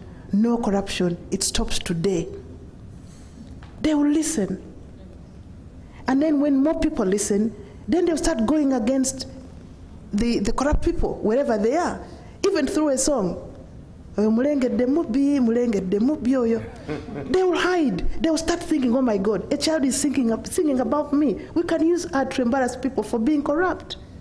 We can use music to educate people on health issues. It's been done before. We are repeating what has been there. So what is now is not new at all. Mr. Nyanzi already said it, OHT. Artists have been in the industry forever. They've been in politics. They've been serving. There are 529 members of parliament, and 5 show up in parliament, and wow, it's news. It shouldn't be.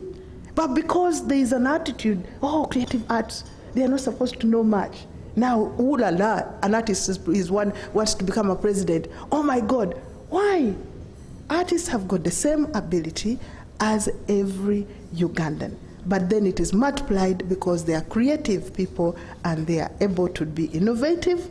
So I believe we shall work together and use some of the few approaches I have mentioned. Thank you so much.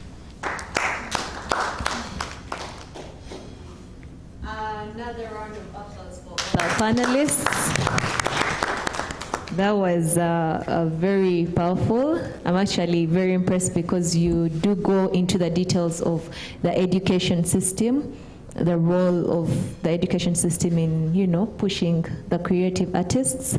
Thank you very much for giving us your time and your thoughts. I already have so many questions. I hope the audience has been noting down. I have questions from the online audience. Just in case you want to catch the show, please share the link on Zoom, on YouTube, beyond just politics. And that's what we really want to understand. What's the way forward for the creative industry in the post-elections? Because we are witnessing what can I call it? We are at a crossroad. There are people who feel that creative artists are misusing their artistry, and those who feel that they are actually supporting the industry. The first question is going to come from Richard Kusima via Zoom, and I will direct it to Miss Joyce Bagala. There's no doubt our artists possess amazing abilities to rally multitudes and empathize with the current situations faced by our population around education, employment, health, and even economic growth. My question is, how able are we in the space of governance and international relations, how able are we to drive the greater part of leadership, as does the part of being the crowd's favorites, into that, growth into that direction, because he believes leadership comes with great responsibility and capability drives a bigger part of that delivery. So how able are we to deliver on the, again, the question of expectations from the voters and the electorate? But just before you answer, I'll also direct the other questions to the other panelists so that you're able to, wow, Owechitiwa Wamala, this is Naomi Ayot, has really shared facts here. The need to appreciate artists have been in governance and leadership roles. It's only that this time the wave was much stronger. That was a comment. In reference to Honorable Magola, therefore, the wave in the latest elections is breaking the myth that those with MDD, which was how they used to refer to it as Musiru Daladala. I don't like it. I'm a student of dance and drama. I'm at the performing arts at Makerere University, so I don't even want to say those words because, yeah, and so that also, you will realize that whichever artist has been voted has sung a song on socioeconomic development or civic education or injustices in the communities. I think that was in reference. I'll be collecting also questions from the audience. I'll also check on the, and the rest are congratulations, and people are hoping that you can work on issues of the societies. Can I have a question? Yes? Do you have a microphone? Okay, just yeah. Please direct it to someone. I'd like a question for Honorable Magola and Owechitiwa Nyanzi Wamala.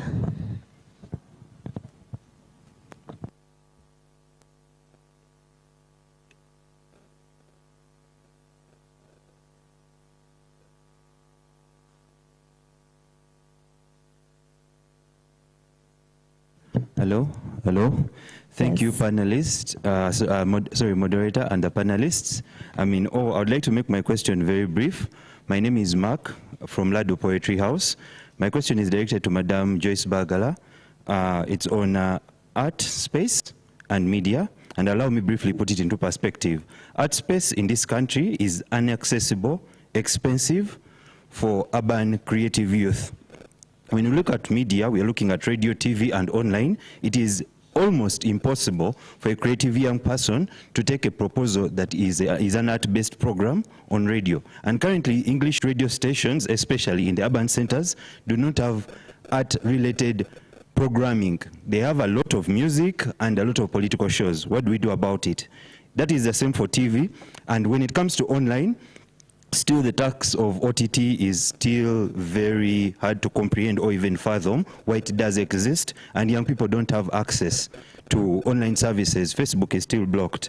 When it comes to spaces, yesterday I was privileged to visit Open Space Center, and for the first time in my 10 years of practicing spoken word poetry, my poets and I were offered space to do recitals there, and I was in awe up to now. Because when you go to the National Theatre, a show of just 1 hour or 2 hours will cost more than 1.5 million.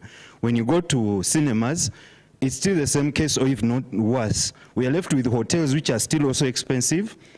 And the other alternative is restaurants and bars, and we all know that currently those are not accessible.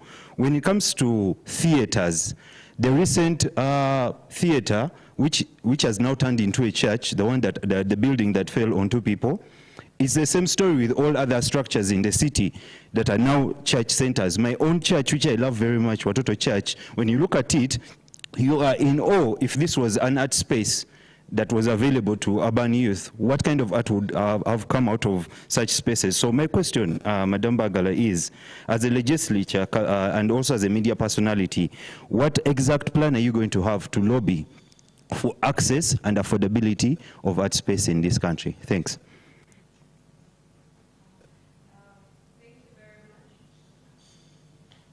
Thank you very much, Mark Gordon. We shall have the next question. Just please mention your name and kindly don't direct questions to one panelist at a time because they have to process and answer. So now let's have some questions directed to my other panelists. Fortunately or unfortunately, mine was directed to two. One question to two people. I don't know how they divide that. I'm honored, and it's really an impressive environment to have such a discourse on arts and politics. It's been a while, since 1962, when such a structured sort of conversation took place. First, I would like to join hands with, to add my voice to Mama Rachel Magola on the idea of awarding artists that have contributed immensely to this industry academically through honorary awards. Because we have so many ways of qualifying artists. Could be through experience, could be through going for studies, could be through exhibitions or displays or concerts, or could be through recognition.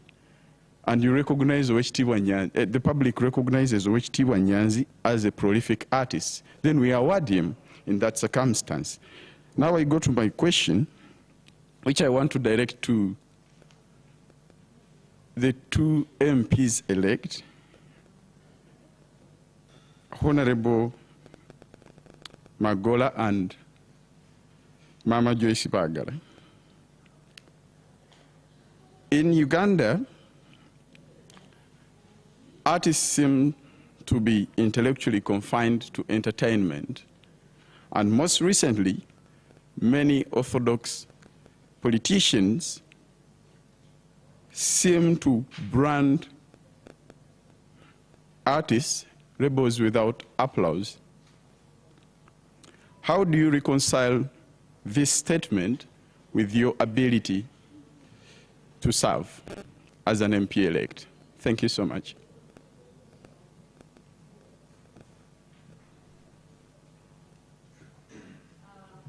I have two more questions and then we can get the answers. Good morning once again. My name is CJ Champion. I'm a musician, I'm a songwriter and a producer from Barara.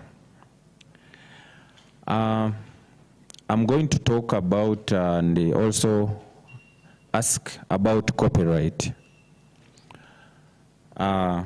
Honorable Rachel Magola talked about the sales that were made, and when you compare them to the sales that a certain company had made, they realized that they were higher than the music sales were higher than the sales from the, was it the sales from the Benz? Okay. Now in Uganda here, when you talk about copyright or licensing music or even being able to, but we don't have a system where you can even look at the sales and you know that, you know, this year Rachel Magola sold this kind of music, Jose Chameleone or CJ Champion. We don't have a system that can be able to show us how much are we selling from music, how much are we selling from art, how much. I'm sorry, there are other artists in the building, but for me, I'm going to talk about music in particular, because it is what I understand more. in relation to copyright. Now, 3 years ago, I used to attend like this kind of workshops, and especially organized by UPRIS, and they used to talk about copyright, but I realized I was still not understanding what they were talking about. So I decided to start researching what is that copyright they are talking about on my own. So I've been doing some research about copyright, and recently I also undertook a course which I finished in intellectual property, a certificate. After gaining those skills, I've realized that we have less than 20% of musicians in Uganda who have copyrighted music or licensed music, especially online. So I decided to do a case study of Western Uganda, where I come from. All the musicians that come from Mbarara or Western Uganda, we are less than 10 artists that have copyrighted music or licensed music online. And among the 10, there are like 3 artists, I'm among them, who have access to their sales of music online, which means other artists, that also same applies to artists in the central. Most of the musicians have their music online in online shops, but they are not the ones who put their music in those shops or who license the music.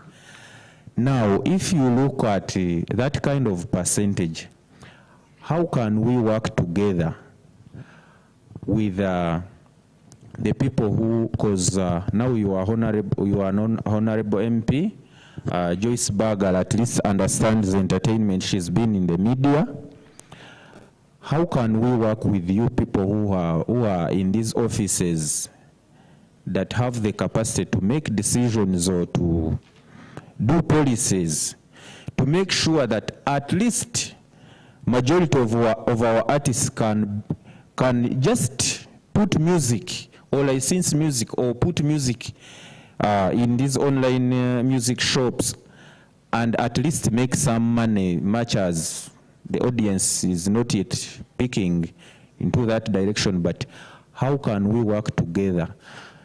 And how can we, and another point I want to make about copyright, because of the technology nowadays, it seems copyright, waliwe twali tumumanyira yavaawo.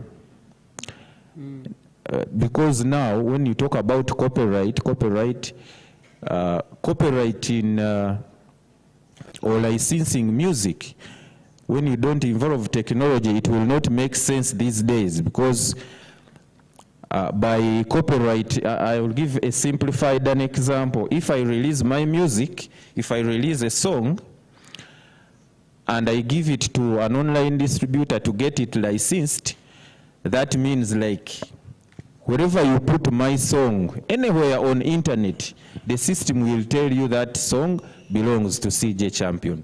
The system will tell you that song belongs to Rachel Magola. Now, how can our artists be able to at least reach that level that at least the system knows this music belongs to this, and whichever money that song makes everywhere on internet, that money will still come back to the owner of the song.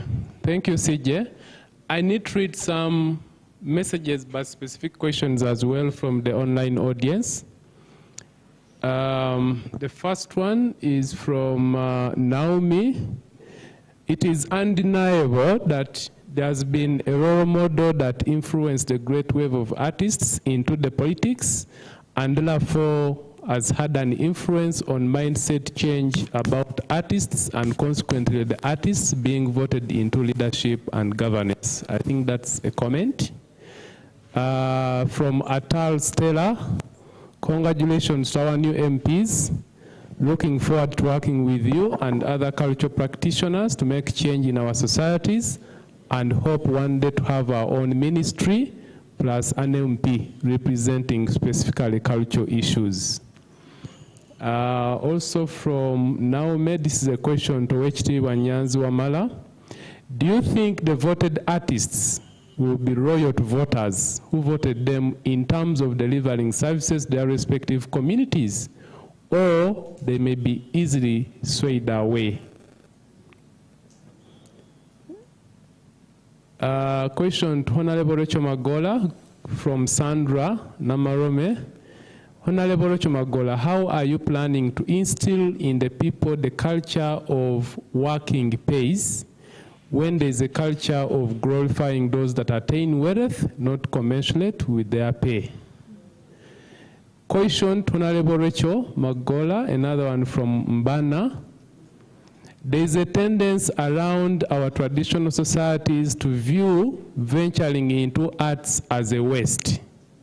What are your thoughts around promoting positive attitude around the arts industry and talent in general? Another question to Honorable Rachel Magola. Recently, I expressed worries about your performance to a friend that adores your music and made me like your work as well. In relation to the fact that you are now a honorable member of parliament, won't we miss you on stage? Will you continue with entertainment? OHT Wamala Nyanzi, is there a way, this is from Naume, is there a way the artists can put in place a policy for artists to ensure discipline and professionalism so that all artists are looked at professionally and not just a few? Then from Naigaga to Honorable Joyce Bagala, we have had artists in this current parliament who never work to the expectations of the voters. What are you set to do to break the wave created and create confidence in the population? Lastly, to the two honorables, which programs do you intend to put in place for the underprivileged but talented people, not only in your constituencies, but also in our entire cultural industry? Thank you.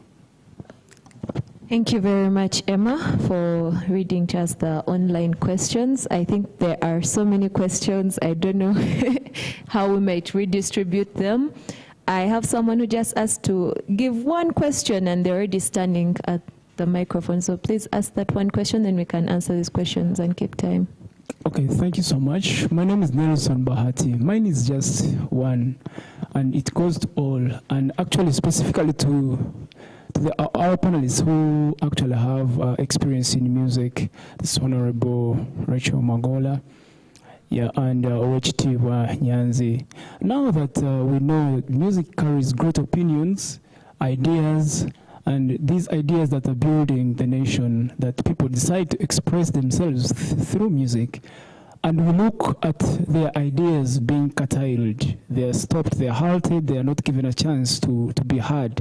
Because when people prepare for shows and they are not given a chance to talk to their people, express what they feel, what could help them grow, and stuff like that. So the fact that you've gotten a chance to go to parliament, which is another stage that can give you another voice to go and express your ideas, how are you going to fight to make sure that the whole of the point is now put to the center and you are given this voice that that is being stopped from being heard by the people using parliament? How are you going to do it? How are you going to cater for these other artists who have not gotten a chance, but they also want to express their views?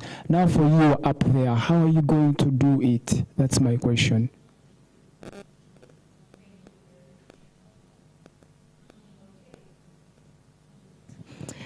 Thank you all for the questions. I know there will be others coming in. Just please write them down. We won't be giving people opportunities to ask more questions. So just write them down and send them in.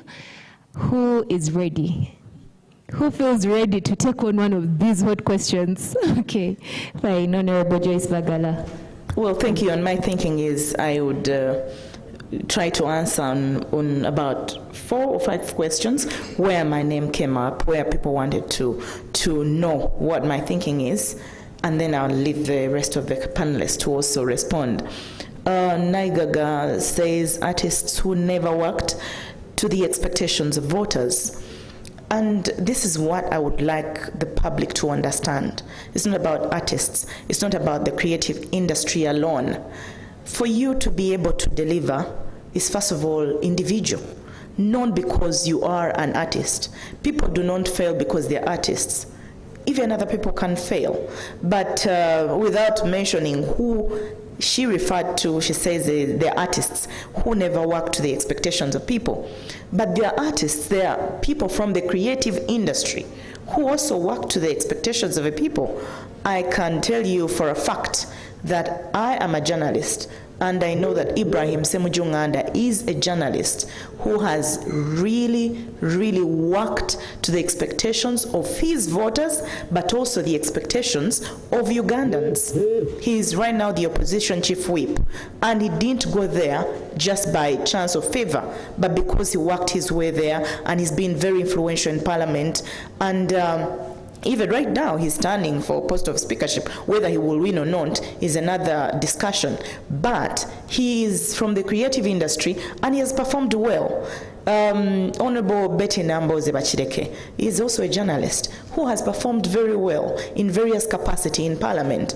So the issue of someone failing to deliver could be with any other person, not necessarily someone from the creative industry. So I'd like to give hope to Naigaga that we who are coming from the creative industry will definitely perform in our individual capacities, perform based on our party's positions, but also perform depending on what Ugandans actually expect from us, not as an artist. I don't want someone to fail and they say they failed because they're from the creative industry. I think that's wrong.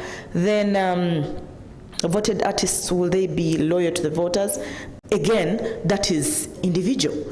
When people are voted to parliament or to local governments, it is their individual responsibility to remain loyal to the people who voted us, to the values of those people, to the needs of those people, to the promises, to the pledges. It has nothing to do with someone coming from the creative industry, because we have seen teachers, we have seen lawyers who have failed, not necessarily people from the creative industry. Then there's someone who said, there's limited space for art, and it's very expensive. Yeah, I think that's what. It is expensive because even art itself is expensive. I can tell you for a fact, I worked at Next Media Services, which owns NBS. And when we acquired our new home in Agoro, we wanted a space for art. But the art pieces were extremely expensive. And the market for media in this country is also limited. You can't compare it to maybe Tanzania or especially Kenya in East Africa. So if you're selling an art piece very expensively, most likely the person will not provide the necessary space for that art piece. That is in the art and craft. But also, you said there's limited space. There's a lot of space. I think what's most important is for us to get this information, because I know that one of the products that is there at Next Media Services, Sanyuka TV, they profile artists, not musicians, artists, people in the fashion and design, people doing all sorts of creative work. They're profiled. But I think what is needed is for us to have this information available to us, because once you have the information, then you can actually get the space that you so need. And we all need this space. But also we need to find a good relationship between the media and art, and to understand what it is. I remember in about 7 months back, there's someone I think who was doing art pieces, and they wanted a story on TV. And every time I called this person, he would tell me, oh, they invited me to State House. I'm going to show the pieces to the president. And then I called the next time and says, can you imagine, I was not allowed to go to State House. So he missed double. Exactly. The art pieces were not shown to the president, and at the end of the day, I failed to get him space because every time I called him, he had an appointment somewhere. So we also need to work on such issues. When there is space for you to exhibit what you do, respect that space. And the ability of legislators who are coming from the creative industry to deliver to the voters and to be able to be impactful, I think you said locally and internationally. Well, I can tell you that before Bobi Wine entered the politics, he used to be he used to have a very good career in entertainment, particularly as one of Uganda's successful Afrobeats artists. And he played in Uganda, he played in East Africa, and on the international scene in Jamaica. So I am sure that even now, I don't think that people are going to forget what they do for the creative industry. As we speak, he's called Walukaga, the one who won Nsanje, the mayor for Nsanje. He already put out a song after elections. So one, I am very sure, I'm quite sure, the same way I'm going to continue to be a media person, the same way you've seen Nganda writing articles for The Observer while performing his duty as a member of parliament, I expect that people from the creative industry will continue to do their work in the creative industry, but also legislate.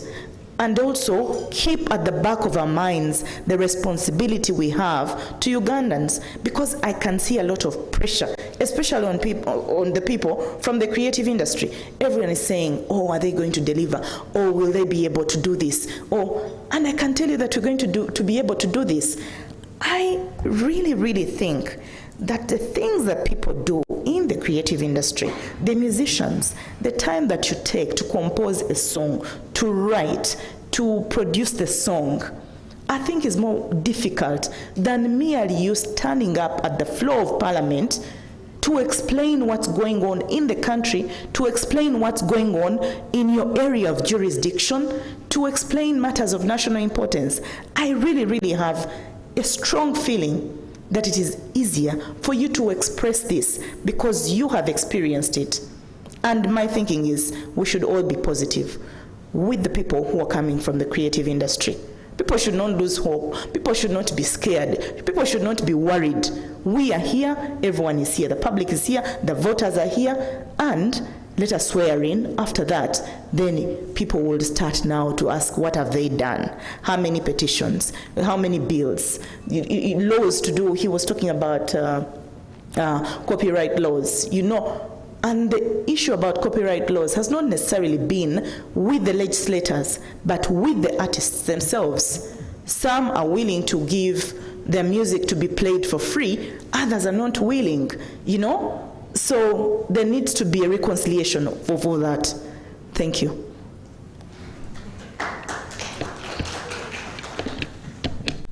Thank you so much, Honorable Joyce Bagala. I think you answered the questions in detail.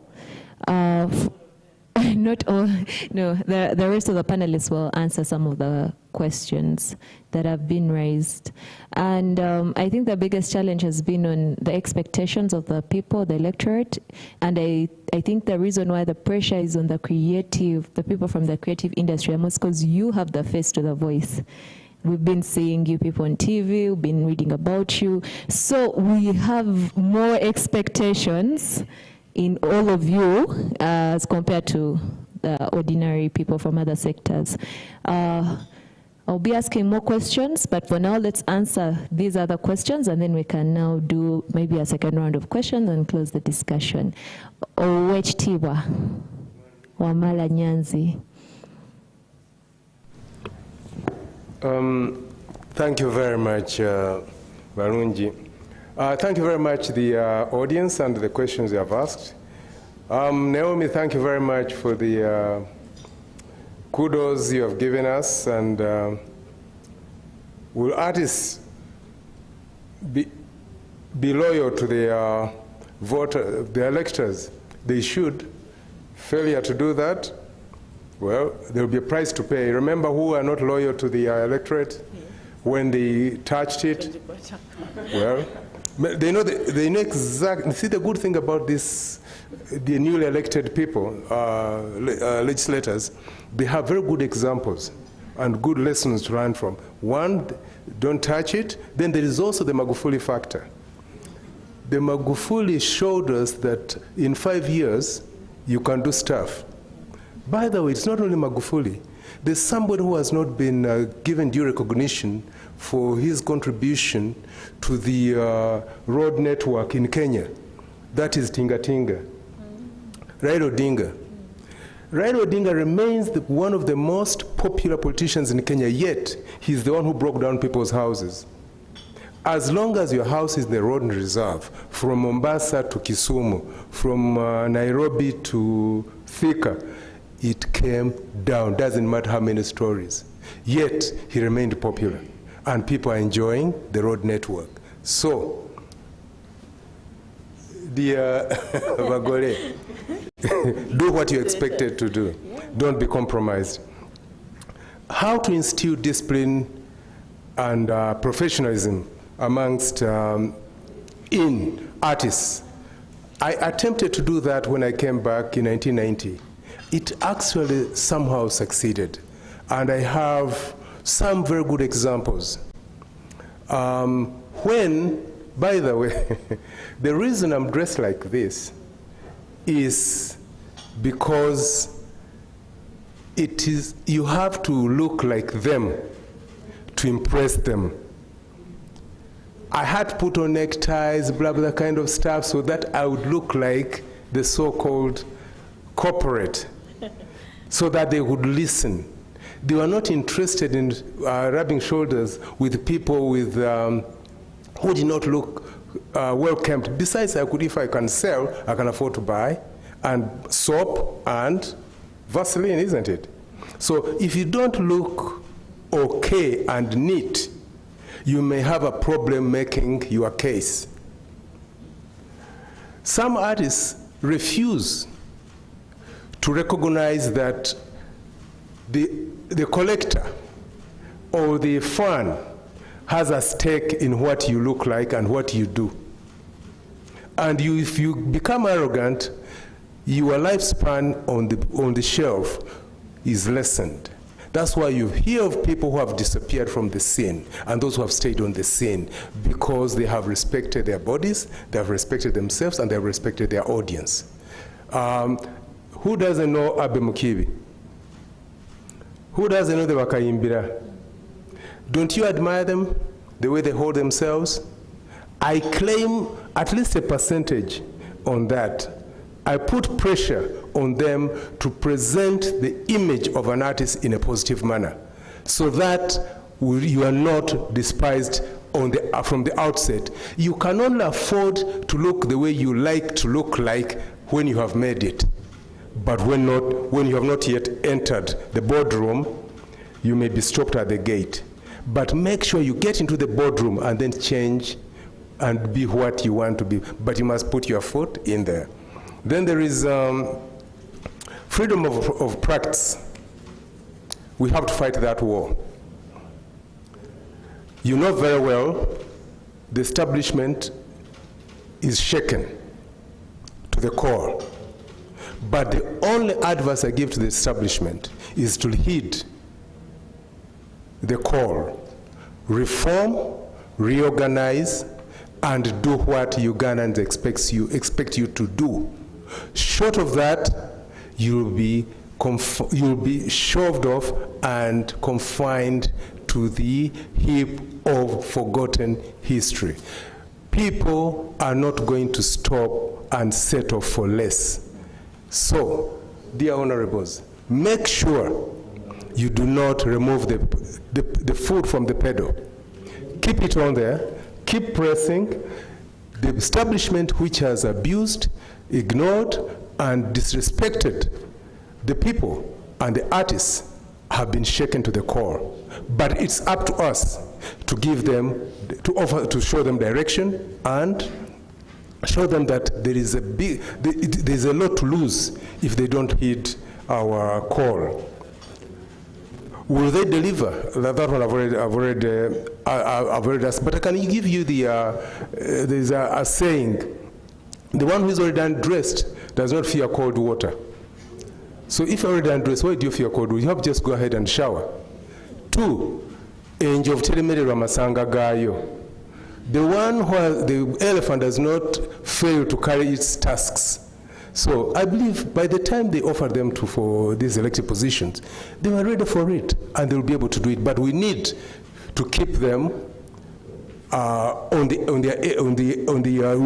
have to keep on reminding them what they're supposed to do. But please, let's not help them be compromised. Stop asking, don't ask for money from them. Let them spend money on projects, but not on individual challenges. Thank you very much. Thank you so much, Owech-Tiwa, for this detailed. A round of applause for our panelists.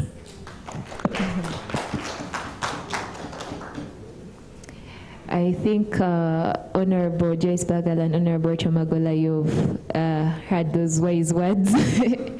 Because 5 years from now, we are going to be doing an audit of the impact you've had as a legislator.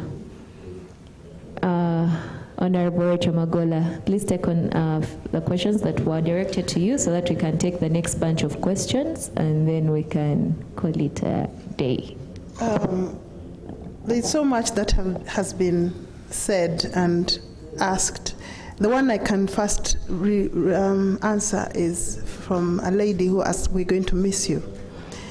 I just want to say that performance for me is something I do to relax, to network with my friends. And so I believe with the position in Parliament, I'm going to need to relax even more. So I believe I cannot leave the stage because I love music. It has made me so expect. In fact, a new album is coming out. During COVID, I recorded an album and sponsored by ARC Music. ARC Music is a label in the United Kingdom, and they asked me to write songs of Uganda. So I've written songs from 5 regions, and they're going to be released. They're supposed to be in March, but probably in April. And so when we talk about relations, how can the creative industry establish these? We already have, because I believe this album with songs from Ankole, from Acholi, by the way, believe me, I sang Acholi. And we hope that when we release this, it's going to be on an international label, and already that's a creative artist using Uganda to get out there. So that, I'm sure those relationships sometimes start in music, over a dinner table, the next thing you'll be speaking business. So I believe the creative industry is going to do a lot of that. And a gentleman spoke about copyright. When the copyright law was passed a few years ago, we had great hope in what was going to happen. A lot of what has stagnated the growth of that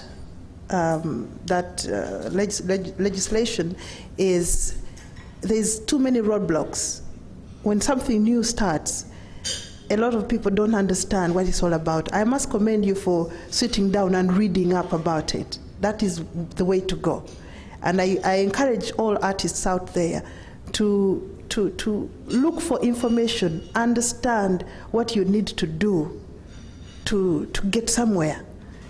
Most artists keep saying, Rachel, okuteka abana bameka. I keep getting that question from the media and other people. How many have you promoted? How many have you given a hand? I want to tell you that many times you need to reach out yourself before anyone will try to hold your hand. So I encourage all artists out there, read up what you need for progress. And then whoever helps you must find you ready to move forward. Because when the copyright law came, like my colleague said, many of the artists refused to register with UPRS because they think they're going to be robbed. They think, but staying out doesn't put you in a better position. So get on board and then start reorganizing, being the voice that helps doing things the way you need them to be. So we will try to do more in addition to what has already been done to see that the copyright law grows, that the systems that monitor what artists are getting from their sales are followed up and seen and understood. I myself don't really understand it yet because I've been too busy trying to win an election. But eventually I believe we need to have consensus. As artists, the fights are too many. Everybody is fighting, oh, they know me, they don't know you. I've been to Saleh, I have not been to Saleh. People are being beaten up because they've gone to sleep outside a general's wall and I think throwing fracas because he hasn't met them. They had no appointment. So we artists, the discipline to do things that work, to do things that help the industry to grow. So instead of begging and begging and begging for money from, I'm going to General Katumba to give me this, why don't we look at how can we earn through our copyright sales? And if the way we are selling is not doing the right thing, how can we make it better? So I entreat all artists out there, let's look at the systems. When the systems are put in place, we are going to do our best to use the law and get the systems in the right place. Secondly, I appeal to fellow legislators out there and artists, we need to lobby for our own ministry. We need to lobby for a ministry of culture because it's too big to be a small desk under another big ministry. And then, of course, there will be technocrats there who hardly understand what music is all about, but they are the ones making decisions for the creative industry. So I call upon you to join us, and we need a Ministry of Culture. There is a culture policy, but like I said, it's a beautifully written document lying in a book, never put anywhere. Do you know the culture policy? Have you seen it? But it exists. There what? It's being under review. It's under review before it even started. Yeah. And there we are. So we have a lot of work to do. And I want to promise that I will do my best because art is part of my life. And I know that when art is handled the right way, this country will go far. There is somebody who talked about planning to instill culture. And you know, the thing is, there are a lot of things that a politician can do, but they can only add to what has already been put in place. Yeah. If you bring a child who has no manners, doesn't want to work, what do you expect a politician to do? Let's raise our children right, to have values, to respect what they do, so that by the time they reach in this sphere where they need politicians to help, there is a way to start. But there are people you'll be talking to and they'll climb on the table because you're not saying the right things. So artists, we need to look into that as well. Oh, Jesus. So the discipline, the professionalism, kacha mamamera. They say artists, people in the creative industry don't misbehave because they are in the creative industry. They misbehave because their parents brought them up wrong. So even if he's a mathematician, if he's brought up as a bastard, he'll behave like a bastard. The only problem is that the arts are visible. That's the problem we have. So we tend to be like we are the worst behaved people. So, so programs for talent. This goes back to what I was saying. We need a ministry which will go to institutions of learning and check if art is being taken care of the way it is. Countries like, I keep talking about Sweden.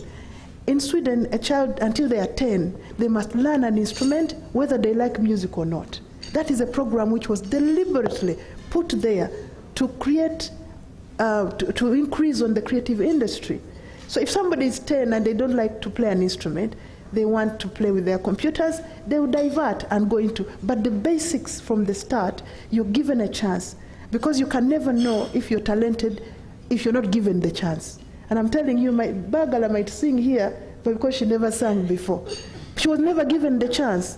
All these go through educational institutions. So the chances need to start early. So the strategies, we need to go through knowledge so that people know They learn music and all other spheres of work through the educational institutions. And then, as a country, how are we attracting events? For instance, if MTV came here, we are going to be seen all over the world. Those strategies need to be in place where we attract big events. But I think that's happening already. The only problem is the biggest beneficiaries of things like that are the Balams of this world. I won't even get an invitation. Is it not? If Diamond comes, how many musicians do you see on that desk sitting with Diamond? Nobody. No artists. It's the promoters. And then you hear 400 million has been released for bouncers. Excuse me, where are the creative people in this picture? So we need to organize so that things are done in ways that will benefit everyone. So programs for talent, freedom of expression. Wow, freedom of expression. Do I want to say this? Freedom of expression. I've already said it. No comment. I beg to leave that alone. But anyway, space to say things comes from people being educated about their rights. When people understand their rights, then they fight more to get them. So let's get educated on what we need to do. If our communities in the villages believe that a member of parliament is going to take care of their children's education, is going to take them to hospital, is going to buy the bicycle for the old man who can't move, these are impossibilities. In the morning, in a day, if I count the phone calls I get for, I'm in hospital, I need 300,000, I will be spending 5 million per day. So the mindset of people needs to be broken, not even changed, totally dismantled, and we go back to the basics.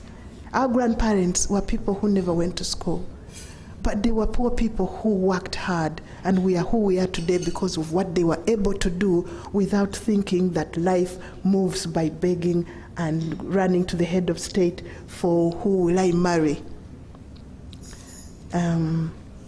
So we are looking elsewhere for solutions to our problems instead of looking at ourselves as the start of what we need to do. It starts with you. So if you want to be a good person, be a good person. Be the one who is going to tell the next person that, no, this is not working. I'm jumping around because the questions were very many, but I think I've covered it. I think you've answered most of the questions. Thank you very much. I'm going to summarize what everyone has been saying in just a statement. From Owechitiwa Nyanzi Wamala's words to all the new legislators who have been elected, the ball is in your hands. If you don't work, 5 years to come, people will throw you out, as simple as that. And in Honorable Joyce Bagala's words, is opportunity also meets a prepared person. So spaces are there for artists. They are probably, categorized according to affordability and connections and networks. I think as artists, as practitioners in the creative arts, we really need to, put in 80% and expect 20%. And lastly, from Honorable Rachel Magola's words, knowledge first.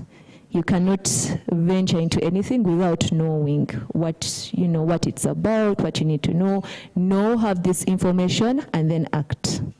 Now, I have a few questions to each one of you and to everyone on the panel. Some of them you've already hinted on. I'll start with Honorable Rachel Magola, who mentioned the word freedom of expression, the words a couple of times. Honorable Rachel Magola, given the current multi-party system that we have in the country, are we creating an environment that's suitable and favorable for political participation, especially for those in the creative arts? Because the electorate expects artists to magnify issues of society, and yet doing that may make you appear unappreciative of government efforts. So, how best can artists balance between expressing what the electorate is going through and not becoming the enemy of progress. Thank you. What can artists do? Well, I think the most important thing we need to do is to articulate the issues. If people do not see and say what is going on, then it is impossible to do much. We need to encourage people to say what they see, and in a positive way. Because many times, if you're too aggressive, instead of getting what you need to get, you get into a fight. So we can argue, but in a friendly way, and get our message across. That is how I believe that concession can come easier that way. On discussion, we argue and argue. And then to respect each other. Because if you respect the listener, then you speak to them with a level of decorum. I think that is being lost in the way people express themselves. If you come to me and say, hey, Mulabe, wepanka, bichi, I will go on the defensive immediately. And then so you won't get a good answer from me. I will be ready to fight back. And that's one thing why music is so important. Through music, we learn to listen. And when people have stopped listening to music, they don't realize we are shouting a lot now because we don't listen. It's a skill which is so important. And when I hear that music is being struck off the syllabus, I start wondering what the hell is going on. Because music is much more than entertainment. People learn skills which are inner, you can't even see them. I don't know what the word is. They're intangible, but they're so important to relationships, they're important to democracy, they're important to relationships all over the world. So we need to work together and see that we use those intrinsic values that we get out of music to make our world a better place. Okay, Honorable Joyce Bagala, do you have an input on the question?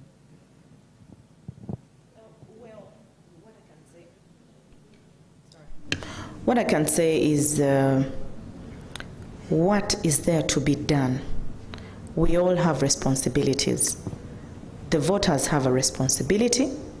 We from the creative industry have a responsibility. The responsibility should not only be on the people who have voted. We could carry more responsibility, but every one of us should have responsibility. What Tiwa was actually saying to the audience, Temba Saba Sente, he actually meant it. Because let me tell you, some people will get afraid. If you know that if I'm going to be going to 5 places in one day, and each of the places I'm going to have to spend this much, you might have to cut the trips to maybe 3 or 2 so that you don't spend a lot. So the audience, the public, should be able to take responsibility and understand what we can be able to deliver. But also in this multi-party dispensation, you will have to understand, because the people who have already asked me, the voters, they're saying, you see, we have voted the umbrella, but aren't you guys afraid? Because the NRM establishment might as well refuse to release money, especially to local governments. So I think this is also something for the government to think about, because already the people are worried that maybe in areas where the opposition has had many wins, there won't be money or enough money sent there just because of the politics around multi-parties. And I would like to think that it will do otherwise. It will do exactly what they're supposed to do. Tiwa, your input on that question, because I know a lot of people out there, we've seen it on social media, when there's an injustice in the country and an artist or a celebrity doesn't come out to speak about it, the backlash they get is very of course, all of us need, when it's an injustice, it doesn't matter if it's an NRM person, if it's a new person. For instance, right now, you know the situation of people being abducted, people go missing, others are, I don't know if that's called released because they're found somewhere. I don't know if they are released. I don't know if they've been charged or not. Those are all things that we need to put into consideration. An artist making a comment about something also matters. You know, there is being put under pressure to make a comment. It is okay to make a comment when you know what you're making a comment about. Because sometimes it doesn't really help for you to make a comment on something you don't know about, something you've just read, something you've just heard from a second party. You know, it also brings some kind of confusion or confrontation when you're not sure about the subject. But for issues like these, people are being abducted, we need them released. But there are other issues that you're not sure about, and that's where really I come in to urge all my other colleagues, the new entrants to Parliament, to not feel so pressured that the first sitting you have to stand up. Hey, you're right, Honorable Speaker. When you're not sure of what you're going to say, it is okay to sit back, look at the other people who have experience, how they do it, what they do, so that then you can start debating from an informed point of view. Interesting. I'll give the floor to Wechiti Wanyanzi. Thank you very much. I would like to associate myself to the comments and statements made by my fellow panelists, and I would like to go back to one question about accessibility to spaces. In 1994, 95 or thereabout, when I decided that it was time to get the musicians of the 60s back into the limelight, after seeing Congolese coming here and people charging 20,000, at that time 20,000 was a lot of money, and I said, the Jamaicans are coming, but we have Ugandan musicians who can actually put on a stellar performance. I didn't have a single shilling. What did I do? I talked to a friend of mine, may his soul rest in peace, Agaba, who owned Waka Waka Band, and told him, you know what we need to do? They said, is it possible? Yes, it's possible. So I charged Andrew Kiambade, one of the musicians, to look around his fellow musicians of the 60s so that we organize a show. I asked the Mr. Agaba to commit funds for lunch for rehearsals for a month here. I talked to the general manager here and told him, look here, this is what we need to do as a corporate social responsibility. He accepted. So we had a show where I did not pay a single shilling.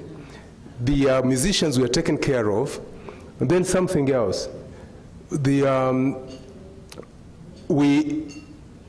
end of the media, I didn't pay a single shilling. All the media houses for 2 weeks promoted the music, but because it was a good cause. So if you have creative work, especially if it is a good cause, you'll get people to partner with you. But you must go seek them out and make a case. And even the most expensive place may turn out to be free for you because of what they expect to get out of it. Thank you very much. And then about what is going on, the problem started in 1986 when the campaign for individual merit took root. Individual merit degenerated into individualism. So we are dealing with individualism right now. It may take another 20 years to root it out. So the mindset change should start with stop the I and start the we. Because I am, because we are. Thank you very much.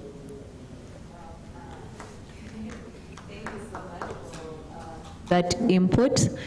I have a couple of questions coming in, of course, from online Nevra, but if we have a questions from some questions from the audience, in case you have a question, there's a microphone there where you can stand. But now that you mentioned the issue of individualism and moving from I to we, I'd like to read out the definition of patriotism that we have: a feeling of attachment and commitment to a country, nation, or political community.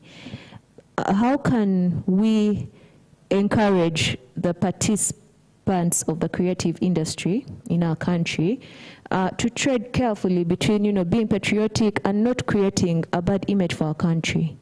Because right now, the issue is that the more you go out and say document certain things, take photos of the bad things happening in this country and what, you're creating a wrong image out there globally. And yet we know that the image we create there can also foster the creative economy through tourism, through opportunities, through investors. So again, the responsibility seems to fall on the creative arts or industry, which covers media, publishing, museums, and marketing and advertising and all these things. So how do we trade between being patriotic? I'll take it from Wechitiwa to Honorable Magola and then back to Joyce. Thank you.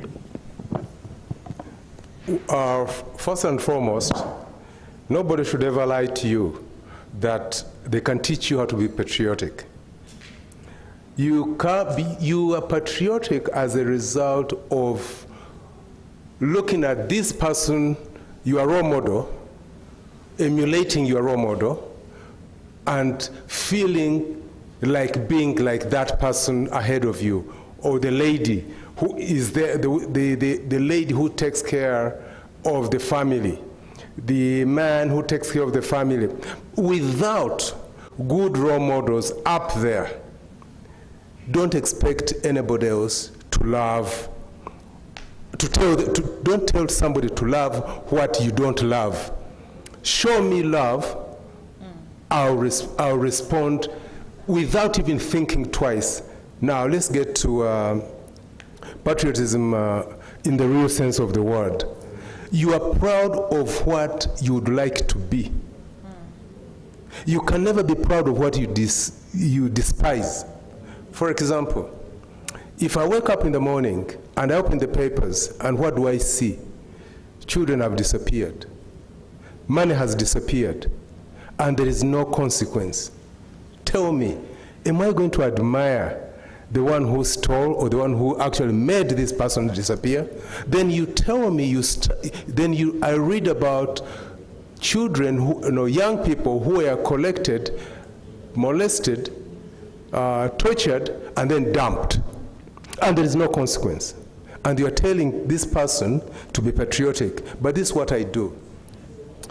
When I travel abroad and I have to make a presentation, I do not refer to Uganda newspapers. They are my friends. I cannot refer to Uganda newspapers. I must read it first, because you can be embarrassed. While you're talking well about Uganda, and on the cover of that newspaper, there is a pot with the head of the person being cooked on the front page of a national paper. And you want me to refer? So what I do, I talk about the good side of Uganda, and this has been my cause even when I was in exile. I used to say, I will not talk about the ills of the politicians in Uganda, because they're in the minority. The majority of Ugandans are good people. That's why I do not talk about the political goings-on, because that does not represent the Uganda I know. The Uganda I know is friendly and have this tagline: Uganda, the land of friendly people. I ignore the bad and amplify the best, but the other people feel if they talk ill or if they're negative, that is when they attract attention. But I don't want blood money. So that is me. But would encourage others not, when I hold this sheet of paper here, and I do this, and if I ask you, what do you see? What do you see? You see Longoto. But we used to call it in nursery. But you see the black dot, isn't it? But none of you seeing the white paper. Why don't you look at the white paper which was there even before the black dot? Yeah. Thank you very much. Wow, that is very deep because we all focused on that black dot and we didn't really see the other part. Honorable Rachel Magola, on the same question about patriotism and the role of the creative arts in, the image of the country. OHTIWA has put it in a very candid way. Nature naturally tends to follow on the bad. We see the bad more than we see the good. And when it comes to patriotism, I'll concur with what you said.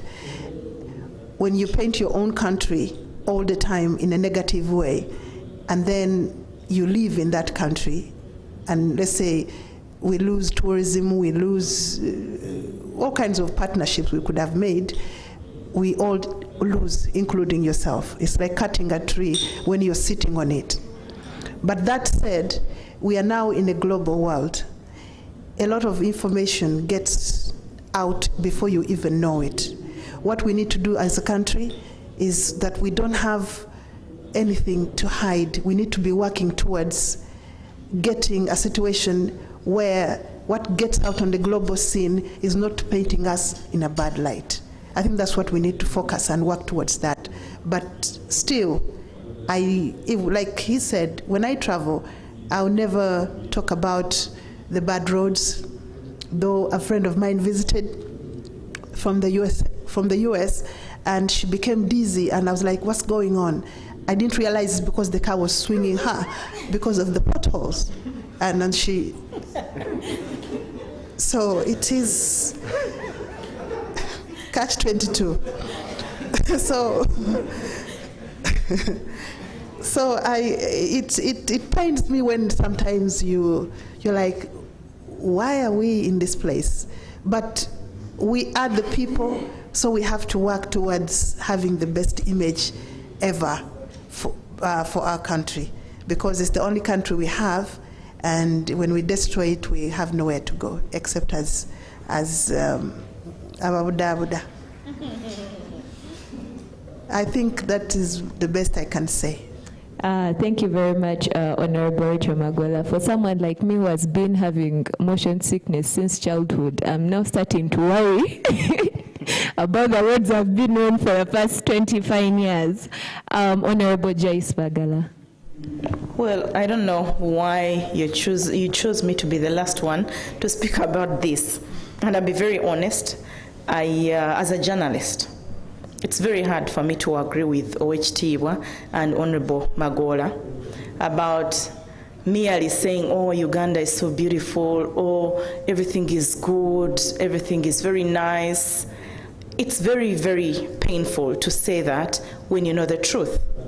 When it comes to the rivers, to the lakes, to the forests, to the animals, Uganda is really beautiful. If anyone wants to see how Uganda is beautiful, look at nature. Now, you talked about drawing a balance between not painting our country a bad picture and patriotism and what it is. Like you rightly said, we all love beautiful things. We would all want to have a country that has no corruption. But you're not going to stop a journalist, a photographer, from having a headline of a government official who has been in I don't know how many corruption scandals. And you say, oh, they're going to read this headline, I better leave it. That's very difficult. It's a contradiction. I think the best thing to do, and the biggest part of responsibility on this one, lies on those in power. You cannot tell me for so many years you do not have a solution for corruption. If that solution is not there, because the best you can do is to get rid of those people in government, because these people are well known that every other corruption scandal, there is a name will appear. There's a name will appear. But then every other cabinet list will have that person. But you expect the journalist, the creative person, the musician to not sing about that. I think it's sort of contradictory. I think what needs to be done, and like I said, we all take responsibility. The public takes responsibility, the leaders take responsibility, those in power take more responsibility when it comes to the image of the country. Because if you want our country to have a good image, then there are those things. She was talking about the potholes. You know, it's so funny. For us, we just laughed about it. Why? Because we're used to the potholes. It's very normal. And imagine someone gets sick because of potholes, and for us, we are used to it.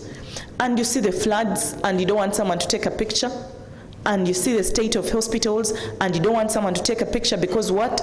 Because it's going to put the country in bad light.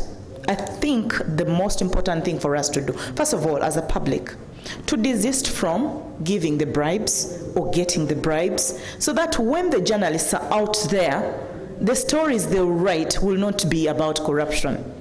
To work on the infrastructure. And I can tell you from experience, at NBS, I know there's been a situation where Dr. Kizza Besigye has actually criticized us. Then there's a situation where Mr. Museveni was saying NBS is bad TV. And then there's a time when NUP supporters were saying, oh, these guys don't like Bobi Wine. And for us in the media, that is a very good place to be. Because that means when something is going wrong with NUP, you will say it.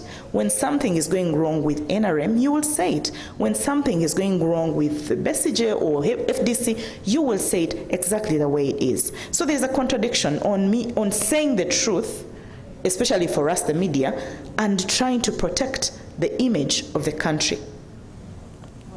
Thank you so much. From what I get from all of you, it all goes back to responsibility, collective responsibility, personal responsibility, authority, responsibility from the people in authority, and basically just taking it upon yourself to do your part in this love for our country.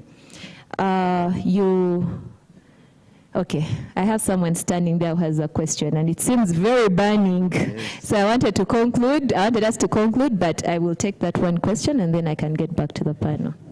Hello, is the mic on? Please make it very fast. I'm going to make it very brief. The AC in here is very serious.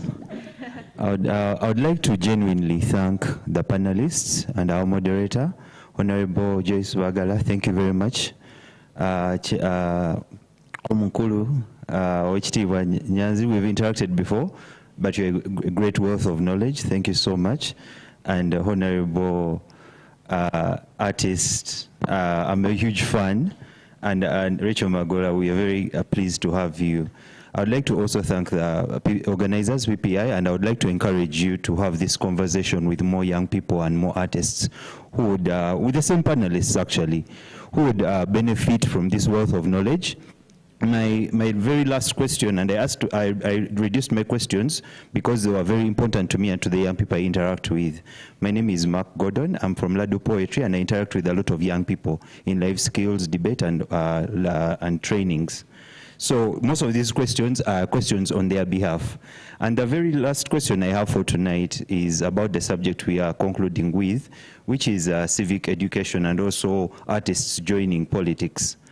What is the balance that you're going to create? Because I believe even in the next parliament, many artists are going to get interest in politics. And we're going to see many come up. And it's not just a wave of NUP, it's an awakening of young people seeking their voices, seeking to be heard, and they feel they can also be heard at a national level. But there is a dilemma, because when you go for parliament, you also have service to self, because you are pursuing to put food on your table, you have dreams, you have hopes, you have family to take care of, and there are money incentives there. Then there's also the dilemma of serving society. Where are we going to create the moral balance so that the artist who is easily attracted by these monies that are very in huge numbers when it comes to a stage like the parliament, and where will they have the balance of serving the people, and yet also they have those needs? Some took loans to campaign, And I heard on the news there are many elected honorables who are currently broke. and they can't wait for the banks to knock on their doors. And there's no evil in actually working and making money or even earning your keep. But how do you create that balance of serving society as an artist and also yourself? Thank you very much. I'm going to ask Honorable Rachel Magola to take on that question, and then we can now do a concluding remarks. Oh, service and people.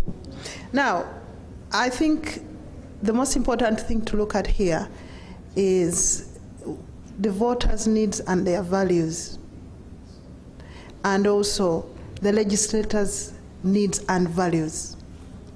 Because if you will find somebody who has got the smallest resources, I see them on Facebook collecting money for sick people in Mulago, and they have nothing. They are not rich, they are not, but they have that spirit of service to people.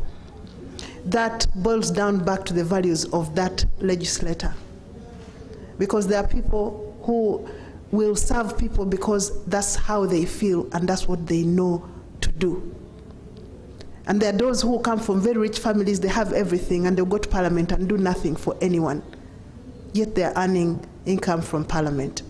But on that note, I'd like to point out also that there is I think a mistaken perception that members of Parliament have got so much money that everybody is waiting to get a part of it. I know people in the corporate world who earn a lot more money than members of Parliament. The difference is they don't have a line of people at their door thinking they need to be helped. So, like Honorable OHT was said before, the mindset of our people towards members of Parliament needs to improve, because I think it's a very mistaken attitude.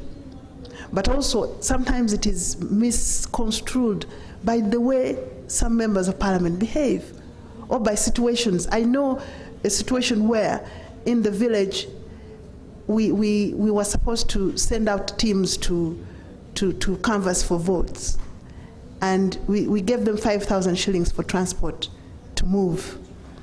But in Kampala, you would see some people with bills of 50,000 laid out on the table, showing off, you know, Fesente Weziri. It creates a very, very bad image. And that boils down to that person. What are their values? Are they trying to show off to people that, hey, you are so poor, but me, I've made it? So it's a difficult balance. It boils down to individual values. Who are these people? How do they behave? Are they going to help people or not? If they are helpers, they will help. If they are not, they will not.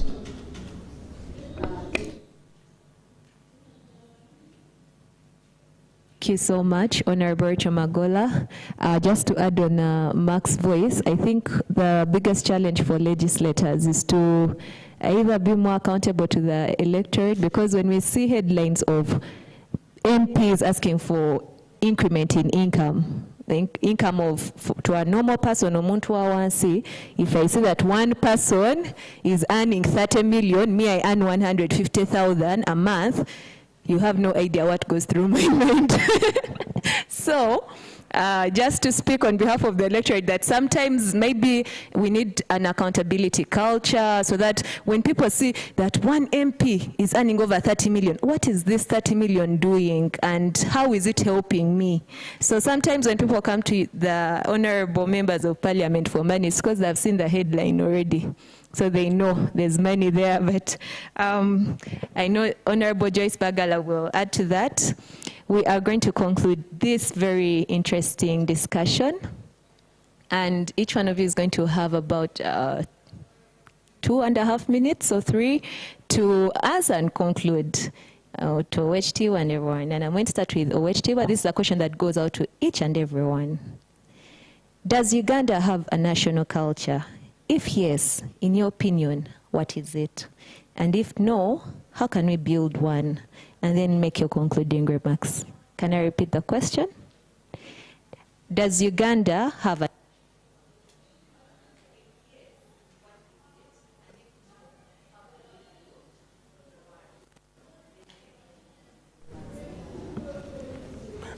Thank you very much. Uganda cannot have a national culture because Uganda is still in the making.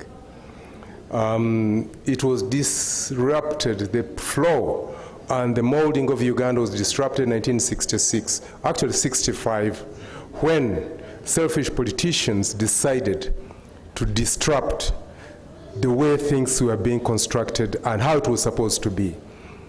The 22 nations that form Uganda each had almost the same stake. Some negotiated better, others probably did not negotiate, but they were accorded equal status. If you go to Parliament, they have since removed those symbols of the different nations, but they have been left at the gate. The ones were above the lobby, those were removed, I think, during renovation. They never replaced them. They left them at the gate. So at that time, there was registration of vehicles in different towns. And each town or the regions had particular registration license plates. For example, Jinja was UJ, Fort Portal was UB, and Mbale was UE, and so forth, so on and so forth. They were actually district councils which would sit and determine direction, and then those would end up in the national parliament. And there were schools. Each district had a model school.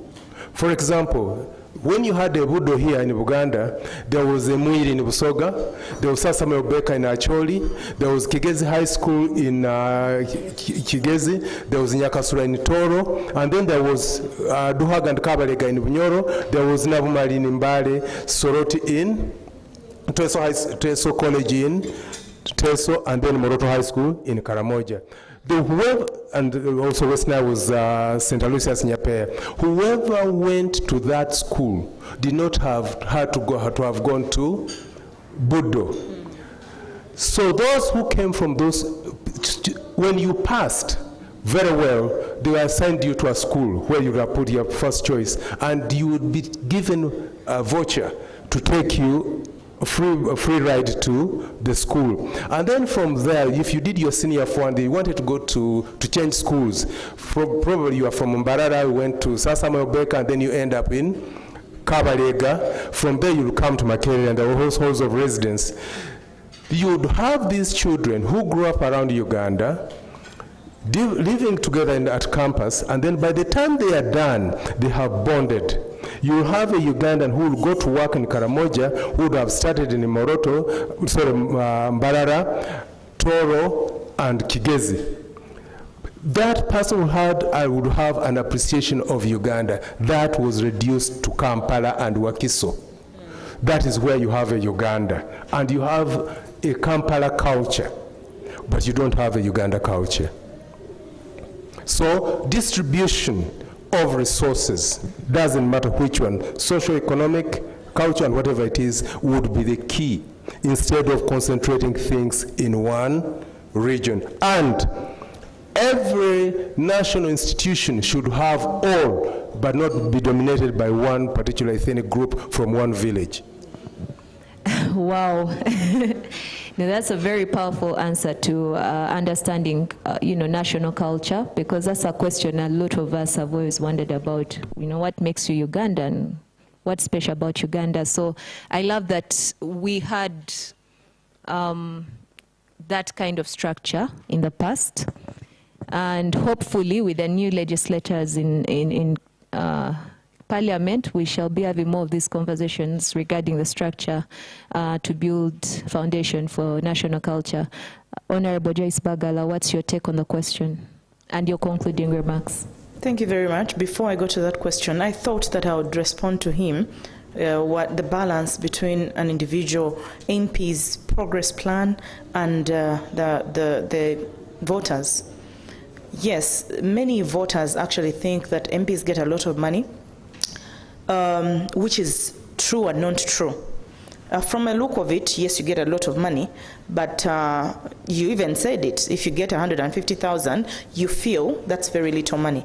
But the expectations in you who gets that money are different from the expectations in myself. With that 30 million, everyone in the constituency will expect that when they've lost someone, I've got to contribute, but I've also got to go there. And remember, right now, there is no constituency development fund. It's no longer there. So you've got to get part of that money that you get to spend on different projects in the constituency.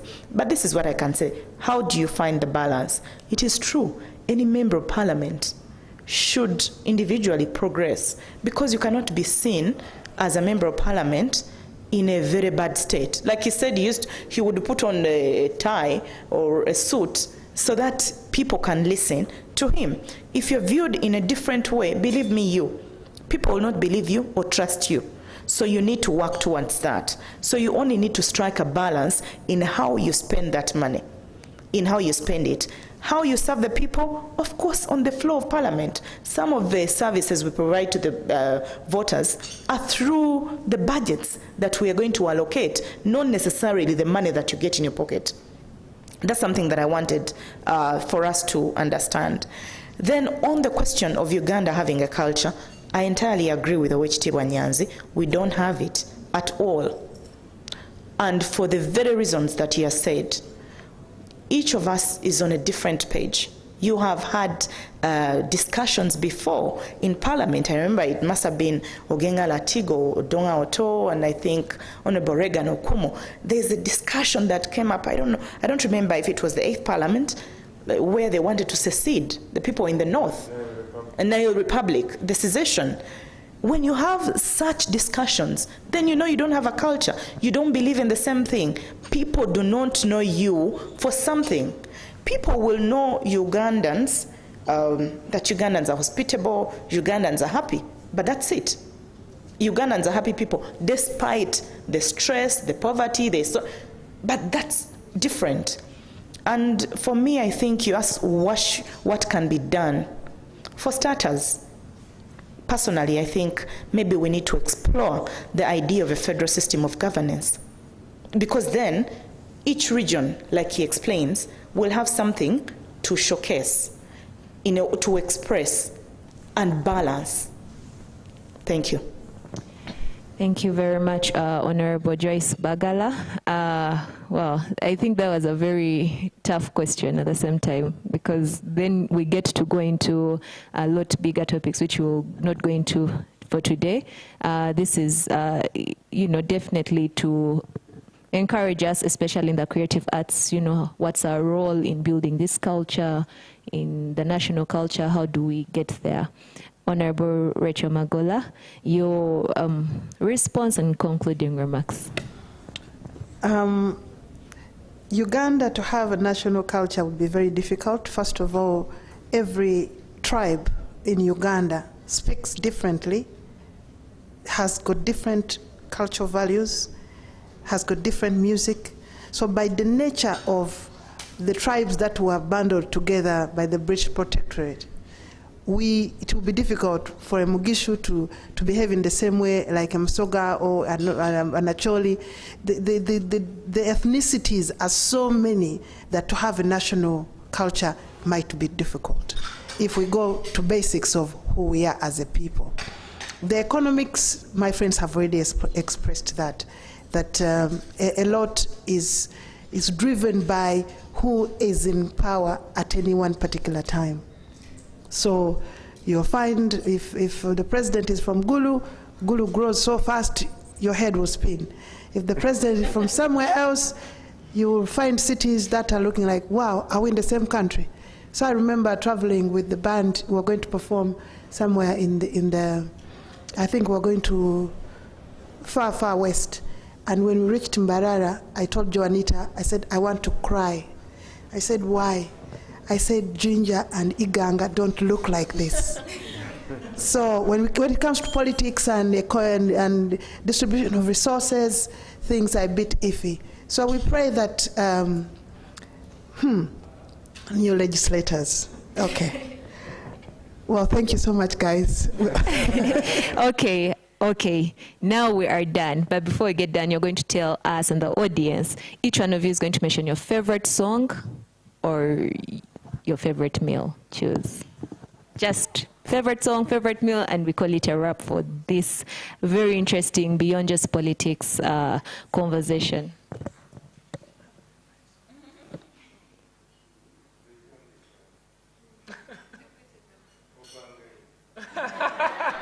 Obangaina.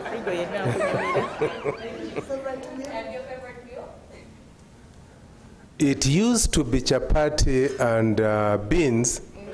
Commando. Now it is matoke and fish. Finally. Now we're going to play that song while we're going for lunch. Let me have the favorite song and favorite meal from Honorable Joyce Bagala. My favorite song keeps changing. Yes, depending. To be a banger in as well? No. Yeah, but now my favorite song is called Awo. It's a gospel song by Gabi Ntate. And my favorite dish, matoke and ginats. Interesting. Honorable Rachel Magola. Obangaina is still your favorite song? Afraid not. Obangaina should be my favorite song because it made me who I am today. But considering the times I have sung it, wow, I reached a point where I'm like, do I even like you anymore? Because I sing it so many times, it's tiresome. But I love Obangaina. It did wonders for me. But favorite songs keep changing. I love so much music. I have no clue where I am. 1 minute I love Bach, and I do Diana Ross. Sometimes to be Tina Turner, or sometimes to be. There's a little girl lately who sang a beautiful song, and I keep singing that song in my head. I don't even know the words. She's called Efri. Oh my goodness. Okay, I've forgotten the title of the favorite song. The little girl. Now I give up. She's very new. She's very new. And we performed with her at the Gayaza Memorial. It was a get-together. And I've even forgotten the girl's name. But it's one of the touch songs. They touch my heart. Food, I love a favorite meal. I like matoke, in dried fish. And I love that. That kills me. It's totally. Wow. Ladies and gentlemen, I think we just found national culture, which is matoke. Thank you so much for tuning in on Zoom and on YouTube. I'm going to request our panelists to take their seats back in the audience. Thank you all for being very attentive, for participating, for sending in questions. And I hope this conversation doesn't stop here, that we can actually put it into action in our daily lives. Let us have just a few concluding remarks from Emmanuel Kitamirike from PPI, and then we can all go for lunch. There are coupons for each and every one of us, for the few people who have gathered here. For those who are watching online, enjoy your lunch. Bon appetit. Thank you so much. Let's clap for Brenda for a job well done moderating this conversation. And let's give a round of applause to our panelists for today. Thank you so much for honoring our invitation, but most importantly for the insightful conversations that you've given us today. And please, when we call upon you next time, please come again. Of course, Nyanza has been our friend. We are happy and thank you so much. Thank you guys for coming today, especially for braving the rain early in the morning. That has been patriotic of you. And when we call upon you next time, please. Thank you, our online audience. There's been a lot of discussions online. As we're talking here, people online were talking about the same things that we're talking, and it's been so, so nice for us who've been following through. Thank you so much, Apt Media, You guys who have not watched online, it's really nice, clear pictures. Thank you for the work that you've done. And Sheraton, thank you so much for the tea and the food that we're going to have. So we have lunch. I guess everyone has a coupon. Lunch is in Paradise Restaurant. I think that should be the ground restaurant. And thank you so much for making it here. And we look forward to conversations with you next time. Good afternoon. Maria.